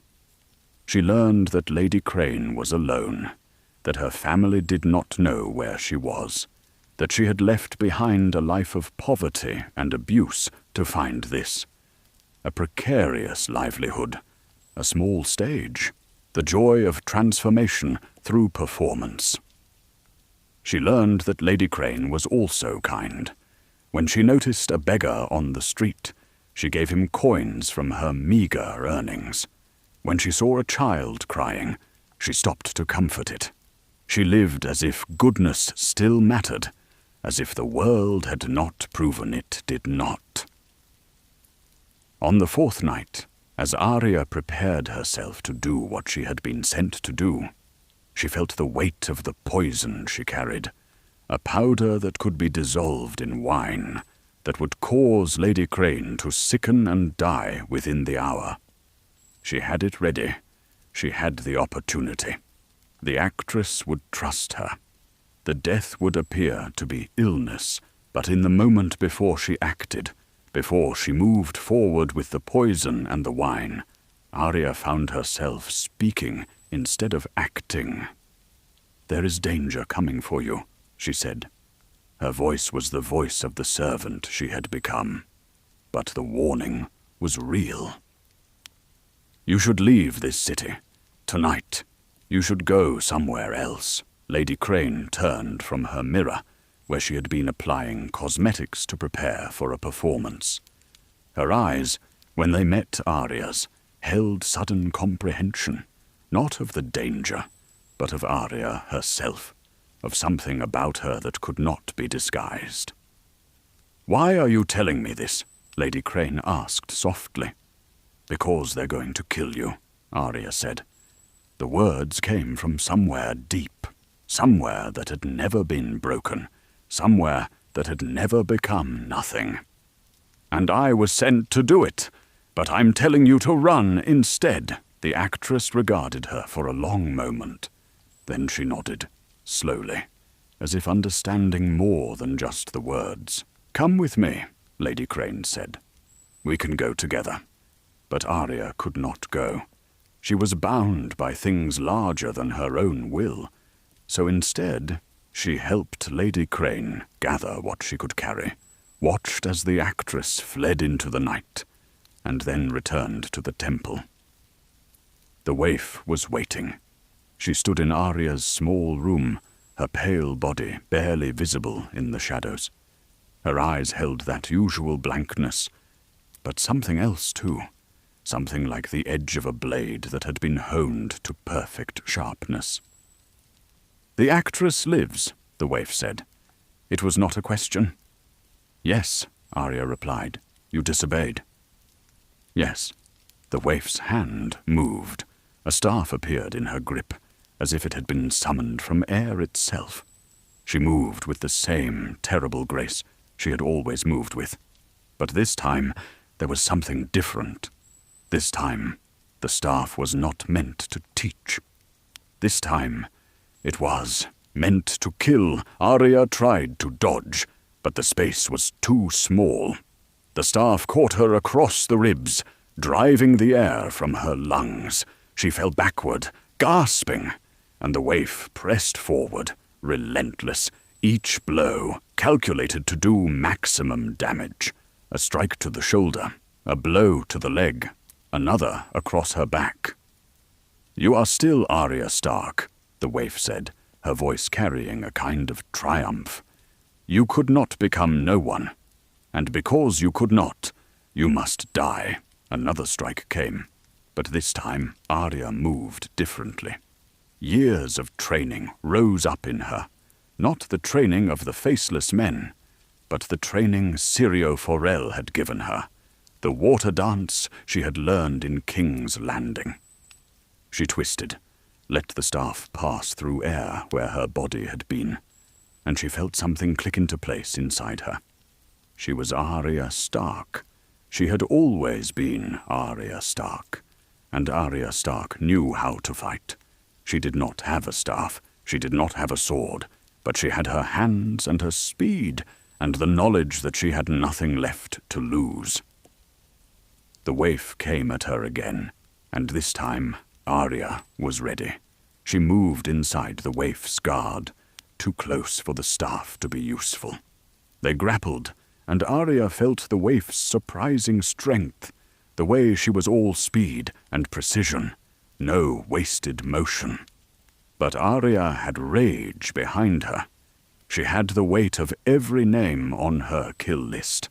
She had the memory of her father's execution, her mother's death, her brother's betrayal.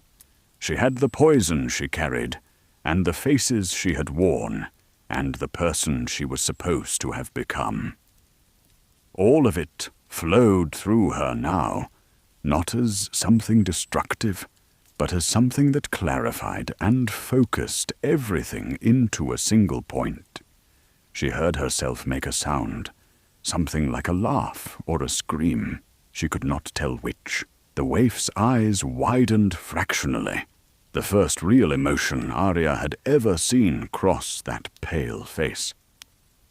Then the waif lunged for a dagger at her belt, but Arya was faster. She drove the heel of her hand upward, felt something give way in the waif's face, felt blood spill warm and sudden.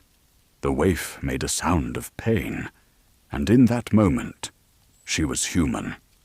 In that moment, she was no longer the instrument of the temple, but a girl who could be hurt, who could fail, who could die. Arya followed through with a move Syrio had taught her years ago, a move she had thought lost to her during her training in blindness. The waif fell, and she did not rise again. For a moment there was only silence. Then the kindly man was in the room. He looked at the waif, at the blood pooling beneath her head, at Arya standing with her hands shaking and her breath coming in ragged gasps. His expression did not change. "You have killed one of us," he said simply. "She tried to kill me," Arya replied. "Yes, that was her purpose. That was her test, and you have failed it." "No," Arya said. She felt something crystallizing inside her, something sharp and true. "No, I have failed your test, but I have passed my own." She moved toward the stairs that led upward, toward the main halls of the temple. The kindly man did not stop her. No one stopped her. It was as if she had already become invisible, had already faded into the background, had already become no one. She climbed toward the entrance, her legs shaking with exhaustion and adrenaline. The doors to the temple stood before her, the same doors she had entered so many months before, carrying only the coin and the hope that this place might teach her something. Behind her, somewhere in the depths of the temple, she could feel the weight of the training, the faces, the philosophy of death. It pressed on her like water, like the weight of the sea itself. It wanted her to remain, to accept the failure, to understand that by choosing to be Arya Stark, she had rejected the only place that had ever seemed to accept her. But she opened the doors anyway. The night air of Braavos hit her like a slap, cold and salt-sharp and absolutely alive. The canals moved with subtle currents, the city hummed with voices and footsteps, and the ordinary chaos of people living their lives, loving and hating and striving and failing. Somewhere out there, Lady Crane was escaping into the dark, alive because Arya Stark had chosen mercy over obedience. She did not go far. She found a warehouse near the docks, one that was partially abandoned, its doors hanging open on rusted hinges. Inside, she collapsed onto a pile of old cloth and allowed herself to shake, to weep, to be completely undone for the first time since she had arrived in this city. When dawn came, it found her still there, but she was whole again, not healed. Healing would take time, perhaps a lifetime, but whole. Still herself. Still Arya. A figure appeared in the warehouse doorway, silhouetted against the early light. For a moment, her hand went toward a weapon she no longer possessed, but it was not a member of the temple coming to retrieve her. It was an old man with eyes the color of storm clouds, moving with the careful grace of someone who had lived many lives and understood the weight of consequence. "I have been watching your progress," the man said in a voice that carried the musicality of Braavos beneath words spoken in the common tongue. "You have rejected what we tried to make you. You have chosen to remain yourself. This is unexpected." "Who are you?" Arya asked, though she thought she already knew. "A man who keeps his debts," Jaqen H'ghar replied. 3 lives were saved. 3 must have been given. But you have given 3 to the many-faced god in ways we did not anticipate, in ways that have meaning beyond our understanding. Your debt is paid." He held up his hand, and in it was the coin, worn even thinner now, nearly transparent with age. He placed it on the ground between them. "Keep this," he said. "Should you ever wish to find us again, you know what to do. But I think you will not wish to find us. You have work to do elsewhere.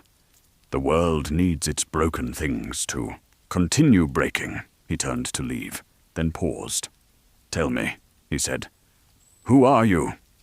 And for the first time in months, the answer came without hesitation, without trap, without the weight of false philosophy. "I am Arya Stark," she said. The old man smiled, and then he was gone, dissolving into the shadows of Braavos, like he had never truly been there at all. Arya sat alone in the warehouse as the sun climbed higher, warming the cold stone, and she felt the weight begin to lift. Not all of it, not ever all of it, but enough. Enough to remember how to breathe like a living person. Enough to remember that some names, once carried in your heart, can never be unmade, no matter what the many-faced god demands. This should be a perfectly clean rendering, without any gibberish characters or formatting issues. Chapter 9. Winter came for House Frey. The road back to Westeros began not with fanfare, but with a single ship cutting through grey water, its sails catching wind that smelled of salt and ancient memory. Arya stood at the rail for the entire crossing, watching the distance between Braavos and the world she had left behind gradually shrink. The coin hung around her neck now, hidden beneath her clothes, a weight against her ribs that felt less like burden and more like anchor. She had spent months gathering what she needed. Not weapons, those were easy to acquire, and she had learned that the best weapons were often the ones people did not expect. What she had gathered was information, names, faces, routines, the knowledge that Walder Frey, patriarch of House Frey, had grown fat and complacent on the spoils of betrayal. The knowledge that his sons were scattered across the riverlands, but that certain festivals brought them home. The knowledge that men, even lords, were creatures of habit. The twins rose from the landscape like a terrible memory-made stone. 2 towers connected by a bridge, standing where the trident divided, the river flowing beneath like blood that could never be fully washed away. Arya stood in the shadows of the surrounding hills for a day and a night, simply watching the castle move through its rhythms. Soldiers patrolled the walls, servants carried supplies, smoke rose from the kitchens. The messenger who arrived the following morning was one of her own creations, papers forged in a city far to the south, bearing House Frey's own seal, a seal that had been remarkably easy to reproduce with the right materials and the right patience. The message itself was simple. A wedding celebration, a distant lord coming to pay respect, bringing gifts and compliments, the kind of invitation that would appear in any lord's correspondence without raising suspicion. Walder Frey received her in the great hall, surrounded by his sons and retainers. He was older than she had expected, though she had seen his face in her mind 1,000 times.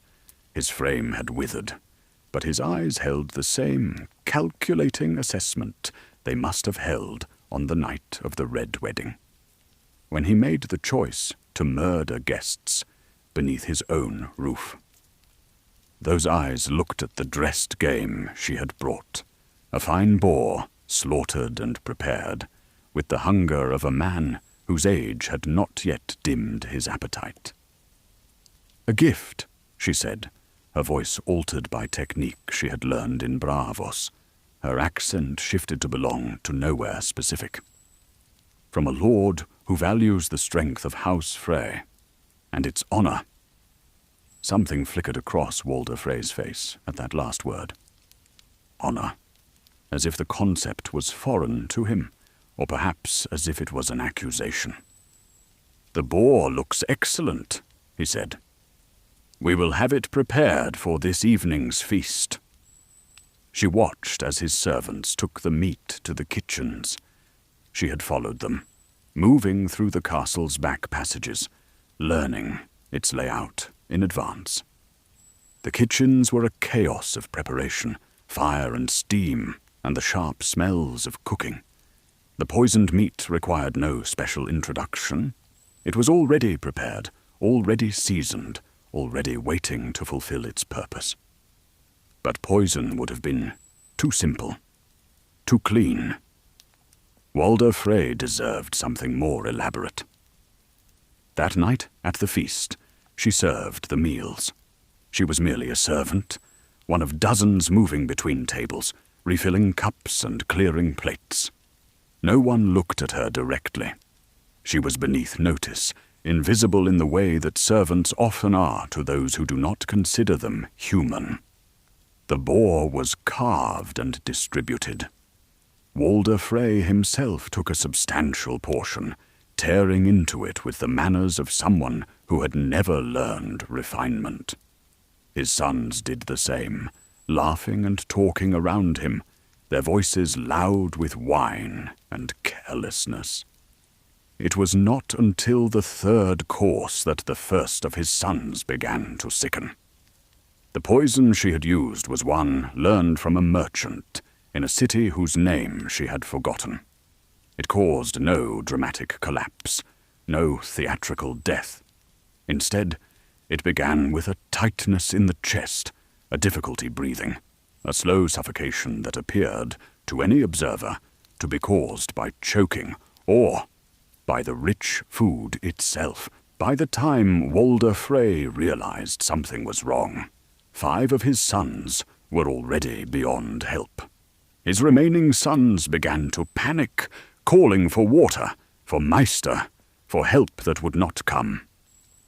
The hall descended into chaos, servants rushing back and forth, wine spilled across the fine tablecloths, the ordered proceedings of a feast crumbling into confusion. Walder Frey himself rose from his chair, his hand clutching at his throat, his eyes going wide with the realization that death had arrived at his own table, in his own hall, beneath his own roof. The irony of it seemed to amuse some god watching from above. "Guard!" he choked, pointing toward Arya. "That servant, I recognize." But he could not finish. The poison had reached his heart. He fell backward, his body convulsing once, twice, and then stilling. His remaining sons began to die shortly after, their bodies failing as the toxins spread through their systems, unstoppable and absolute. In the confusion, Arya slipped away from the hall. She had prepared an escape route, a guard rotation that she had memorized, a path that would take her out of the castle and into the hills beyond. No one tried to stop her. Everyone was too focused on the dying, on the realization that death had come to House Frey in a way they could not have anticipated. Later, when the young widow, Walder Frey, had kept forbearing heirs realized what had happened, Arya appeared to her one final time. The widow was young, terrified, and completely unprepared for the weight of what had befallen her family. "Tell them what happened," Arya said, her voice carrying the weight of something older than she was. "Tell them that the North remembers. Tell them that winter came for House Frey." And she was gone. The journey from the twins to Winterfell took weeks. Arya traveled on horseback, moving through the riverlands that had been so scarred by war, that they barely seemed to hold life anymore. The roads were quiet now, emptied of armies. The fighting had moved north to the great fortifications and the final battles that would determine who held power in Westeros. Winterfell, when she finally saw it, was both familiar and strange. The walls were as she remembered them, grey stone and ancient timber. The great heart tree standing in the godswood with its pale bark and red leaves. But there was something changed about it, some fundamental alteration that came from the absence of those she loved. A guard nearly ran her through when she entered through the back gates, her clothes torn from travel, her face weathered by sun and wind. It was only when she spoke, when she gave him words that only a Stark could know, that he lowered his weapon and stared at her. "Lady Arya," he whispered, as if he was seeing a ghost. She found them in the great hall. Sansa sat at the Lord's table, dressed in the finest clothes Winterfell could provide, her face holding a composed beauty that had been learned through suffering and survival. Jon Snow stood beside her, and when he saw Arya, something shifted in his expression. A moment of absolute disbelief followed by recognition and something like joy. "Arya," he said, her name a statement of fact and a question all at once. She wanted to run to him. She wanted to collapse into his arms and let him carry the weight of everything she had endured. But she had learned in Braavos that such displays of emotion were dangerous. Instead, she simply crossed the hall and embraced him, feeling for perhaps the first time since leaving King's Landing that she was not performing, not wearing a mask, not being something other than what she was. Sansa rose from her seat, her movements graceful and measured. When she saw Arya clearly, recognition bloomed across her face. The sisters had never been close, had never understood each other, but they were still sisters, and they had both survived impossibilities. "Your family is alive," Jon said. "Bran and Rickon found their way north. Your sister held Winterfell when all seemed lost. And I—" He hesitated, something complicated crossing his features. "I was brought back by the Lord of Light through blood magic and sacrifice.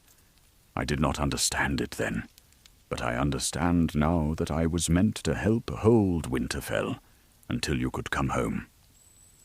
Arya took in the information slowly, processing it the way the faceless men had taught her to process information, examining it for truth beneath appearance, for meaning beneath words.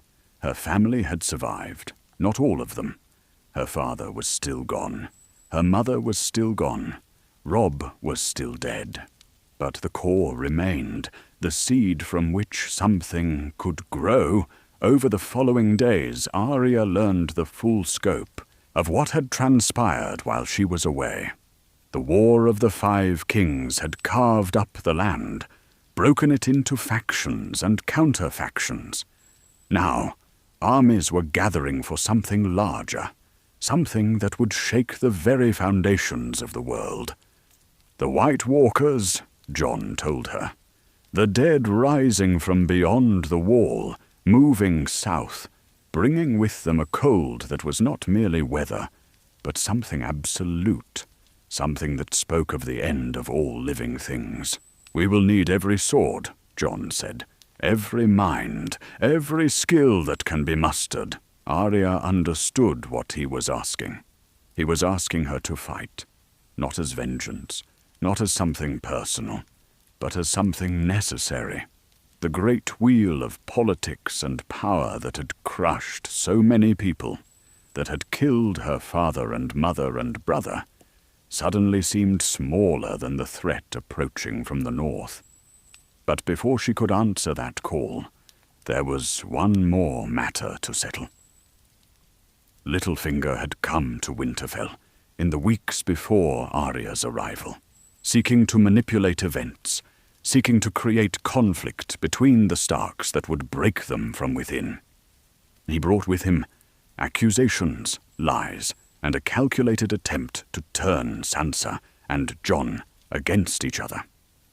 But Arya had learned to read lies the way other people learned to read words. She saw through every manipulation, every careful construction. With Sansa's help, with Jon's support, they brought Littlefinger to trial. The evidence was overwhelming, not because it was physical, but because when all the pieces were laid out, when all the tiny manipulations were exposed, the shape of his betrayal became clear. He had orchestrated the death of Jon Arryn. He had whispered poison in the Queen's ear. He had set in motion events that had led to the deaths of thousands. When he was executed, Arya felt something inside her settle into place. Not satisfaction, not closure. Simply the acknowledgement that some debts had been paid. She stood on the walls of Winterfell, in the days before the great battle, looking out across the lands that belonged to her family. The Starks had been broken, scattered, nearly destroyed, but they endured. And in that endurance, in that refusal to disappear, despite everything that had tried to erase them, there was a kind of power that no amount of vengeance could capture. The list of names she had whispered in the dark for so long seemed to matter less now. Not because the wrongs had not been done. They had been done, and the weight of them would never fully leave her. But because there were larger things demanding attention, larger threats, larger purposes. She was still Arya Stark. That had not changed. But the Arya Stark who looked out from the walls of Winterfell was not the same girl who had carried Needle through King's Landing so many years ago. She was harder. She was colder. She was someone who had looked into the face of absolute transformation and had chosen to remain herself despite everything. And that, she understood, was the true victory. Chapter 10. The Killer of Kings and Explorer of Worlds. The wind that came before the dead was not like any wind Arya had known. It carried a cold that seemed to reach past skin and muscle, past bone, into the very center of what made a person alive. It was a wind that spoke of endings, not beginnings. It was a wind that whispered that all stories eventually stopped, and that this story, this battle, this war, this world, was approaching its final page. She stood on the walls of Winterfell with the others, watching the darkness move across the land. It was not darkness in the way night was darkness. It was a darkness that consumed light, that seemed to push against the torches and fires, that made the very air feel thick and wrong. Within that darkness moved shapes, hundreds of them, thousands, moving with a purpose that was not human, not animal, but something else entirely. The dead had come south. Jon stood beside her, his breath forming small clouds in the freezing air. His face was grim, his eyes fixed on the advancing darkness, with the kind of focus that suggested he had already accepted what needed to be done. He had fought these things before. He knew what they were capable of. He knew that the living had only one advantage. The dead did not think. They did not strategize. They simply moved forward, consuming everything in their path. But that advantage, Arya understood, was not enough. The first wave of the dead hit the walls like water breaking against stone. They did not feel pain. They did not feel fear. They climbed the walls using their own bodies as ladders, the dead at the bottom trampled by those above, creating ramps of frozen flesh that allowed the others to reach the battlements. The soldiers on the walls fought with desperation, their swords rising and falling in rhythms that became mechanical, that became reflex. But for every dead man they cut down, 3 more took his place. Arya moved through the chaos with a calm that surprised even her. She had trained for this. Not for this exact moment, perhaps, but for moments like it. She had learned to move without being seen, to strike without warning, to become the space between breaths. Now, those lessons served her in ways she had never imagined. She killed the first dead man with a dagger to the eye socket, the blade sinking through frozen flesh and bone, until it found the place where the Night King's magic had taken hold. The body collapsed, truly dead this time, and she moved on without pause. Another came at her, its hands reaching for her throat, and she ducked beneath its arms, sliding behind it, severing the spine at the base of the skull. These creatures had weaknesses. They could be killed, but they had to be killed precisely, and they had to be killed completely. The battle raged for hours, or perhaps days. Time became meaningless. There was only the constant pressure of the dead, the endless need to strike, to move, to survive. She saw friends fall. She saw enemies fall.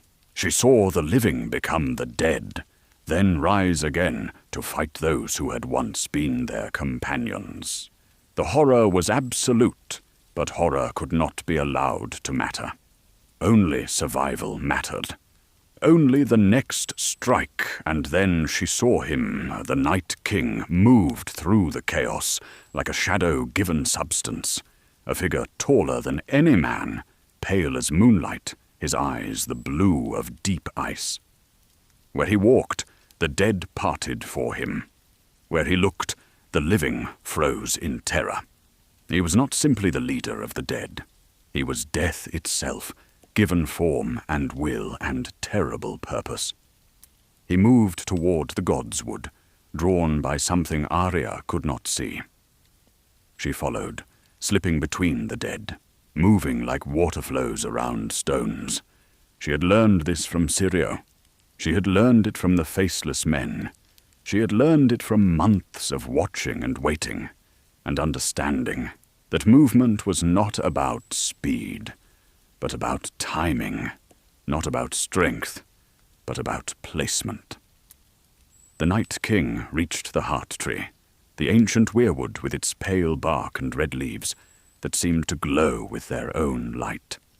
He drew his blade, a weapon of ice and magic, and prepared to strike. This was the moment, Arya understood, when everything would end, when the living would lose, when the dead would inherit the world, when winter would not merely be a season, but a permanent state. She moved. She came from behind, from the shadows, from the space between one heartbeat and the next. The dagger in her hand was not needle. It was smaller, more precise, a blade meant for close work. It had been given to her by someone she could no longer remember, someone who had told her it was made of a material that could kill the Night King. She did not know if that was true. She only knew that it was the only weapon she had, and that it would have to be enough. She was close enough to smell him now, close enough to feel the cold that radiated from him like a physical force. He turned, his eyes finding her, his expression showing nothing. He did not feel surprise. He did not feel fear. He simply reacted, his hand moving with a speed that should have been impossible for something so large, so ancient. But Arya was ready. She had expected the reaction. She had expected the speed. She had expected everything, because she had watched him, because she had become no one, because she had learned to see the truth beneath the mask of power. She dropped the dagger. She let it fall, watched his eyes follow its descent, watched his hand reach to catch it, watched his attention flicker for the briefest fraction of a second. And in that fraction, she caught the blade with her other hand, the hand he was not watching, and she drove it into the exact center of his chest. The effect was immediate. The Night King shattered, not fell, not died, shattered.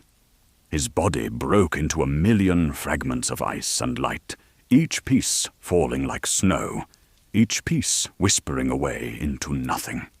And as he shattered, the army of the dead shattered with him. Thousands of bodies collapsed at once, the magic that had driven them gone, leaving only corpses where moments before there had been an unstoppable force. Silence fell across Winterfell. Not the silence of death, but the silence of disbelief, of something that could not have happened, but had happened anyway. The living looked at each other, at the dead scattered around them, at the girl standing in the godswood holding a dagger that was no longer anything more than a piece of metal. She had killed the Night King. She had killed death itself. The days that followed were filled with stories. Stories about how she had done it, how she had moved, how she had known where to strike. Arya did not tell them the truth, which was that she had not known, that she had guessed, that she had taken a chance because there were no other chances left. She let them believe what they needed to believe. Let them think she was something more than just a girl who had refused to become nothing. But in the quiet moments, when she was alone, she felt the weight of what she had done. She had killed a being that was not supposed to be killable. She had saved the world, and she had done it by being exactly who she was. Not a killer, not an assassin, not a faceless man, but Arya Stark, who had seen her family die, and had chosen to keep living anyway. The burn of King's Landing came later, after the battle was won. They learned of it through ravens, through scattered reports that arrived piecemeal, each message more horrifying than the last. Daenerys Targaryen, the Dragon Queen, had turned on the city that had surrendered to her. She had burned it with dragon fire, had reduced stone and flesh to ash, had killed tens of thousands.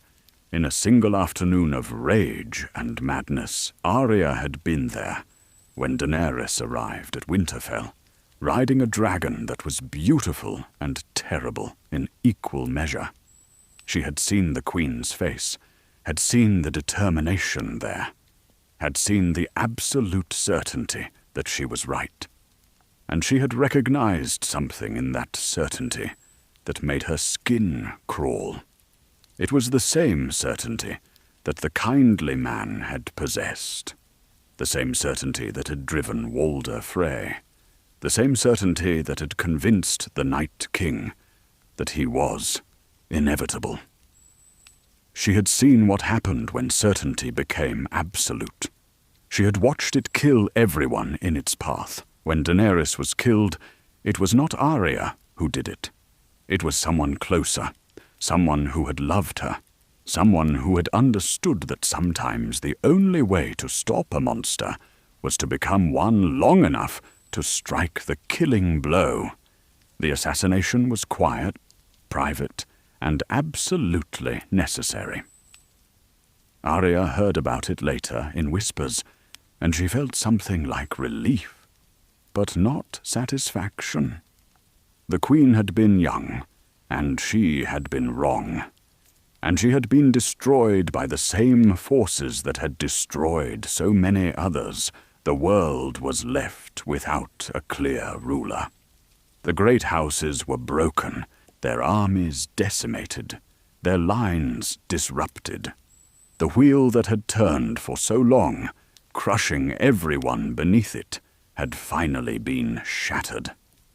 But what would replace it was uncertain. Arya stood on the docks of King's Landing after the war was over, looking out at the ships that still sailed, at the people who were trying to rebuild, at the ash that still drifted through the air like snow. She had been offered power. She had been offered a seat at the table. She had been offered the chance to become something more than what she was. She had refused them all. The coin around her neck felt warm against her skin. The sword at her hip, needle, reclaimed from its hiding place, felt like the only thing that truly belonged to her. The faces she had worn, the names she had taken, the training she had endured, all of it had brought her to this moment. But none of it defined her. She had spoken to her family before she left. Jon had tried to convince her to stay, had told her that Winterfell needed her, that the North needed her, that she could help build something new from the ruins of the old. Sansa had looked at her with something like understanding, the same understanding that had been in her eyes when they had finally driven the dagger of justice through Littlefinger's throat. Bran had smiled, that strange, distant smile of someone who had become something more than human, and he had said, "You were always meant to go where others could not." She had not understood then what he meant. She understood now. The ship that would carry her west was small, barely large enough for a crew of 12, its hull weathered but sturdy. The captain was a man who had sailed the narrow sea his entire life, who had stories of currents that ran contrary to all charts, of winds that changed direction without warning, of lands that were not supposed to exist, but which he had glimpsed on the horizon on clear days. "There's nothing out there," he had told her when she had first approached him. "The maps end. The world ends. Only fools sail beyond." "Then I am a fool," she had replied, "and I will pay you well to be foolish with me." The money had not been her own. It had come from the Stark treasury, from the gold that had been recovered from the ruins of war, from the wealth that her family had earned through blood and sweat and sacrifice. Jon had pressed it into her hands, had told her it was hers by right, had told her she could do with it what she wished. She wished to disappear, not into nothingness, not into the emptiness that the faceless men had offered, but into the unknown, into the spaces between what was known and what might be, into the vast, uncharted waters that lay beyond the edge of every map.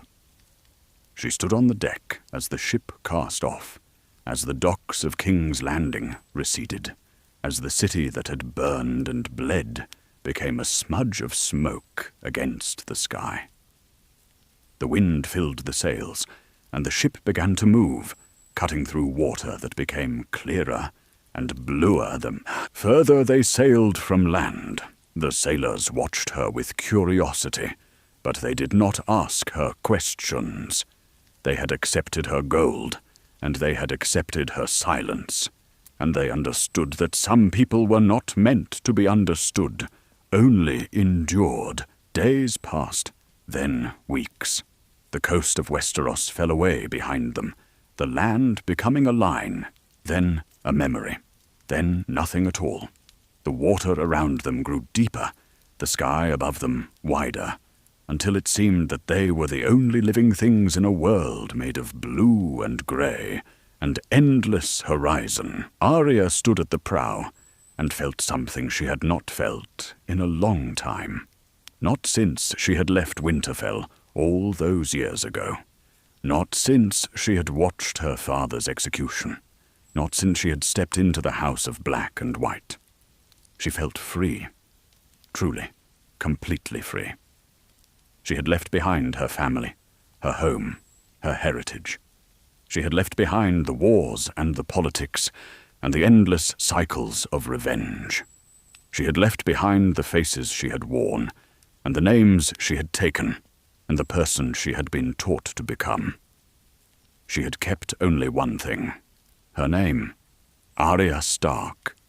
It was the only thing that could not be taken from her, the only thing that she had refused to surrender, the only thing that had survived every attempt to break her down and build her into something else. The sailors began to grow nervous as the days stretched on.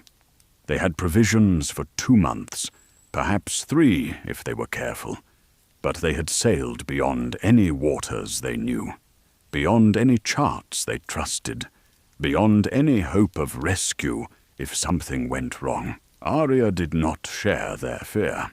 She had been beyond rescue before. She had been lost in places darker than any ocean, colder than any wind. She had survived the faceless men. She had survived the dead. She had survived everything that had tried to destroy her.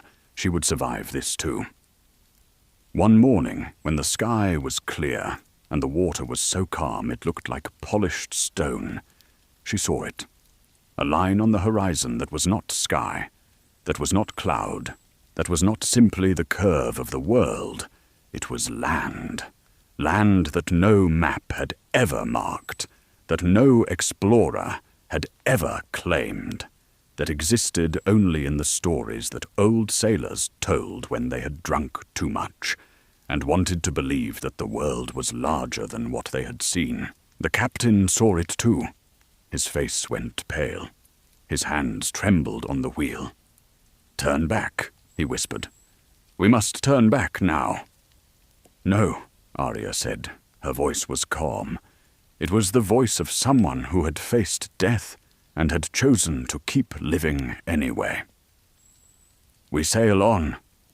The captain looked at her, at the small, determined figure standing at the prow, at the girl who had become a woman, who had become something else entirely, and he saw something in her eyes that made him obey. It was not madness. It was not delusion. It was certainty. The same certainty that had driven the Night King. The same certainty that had driven Daenerys. The same certainty that had driven every tyrant and every hero in the history of the world. But in Arya's case, the certainty was not about power. It was about freedom. "Set course for the unknown," she said. "Let's see what's there." The ship moved forward, toward the horizon, toward the land that had never been mapped, toward the stories that had never been told. Arya stood at the prow and smiled, not the smile of someone who had won, not the smile of someone who had lost, the smile of someone who had finally, completely, become exactly who she was meant to be. The North remembers. Winter came for House Frey, but spring would come for Arya Stark, in a place where winter had never touched, in a world where her name meant nothing, and everything, all at once,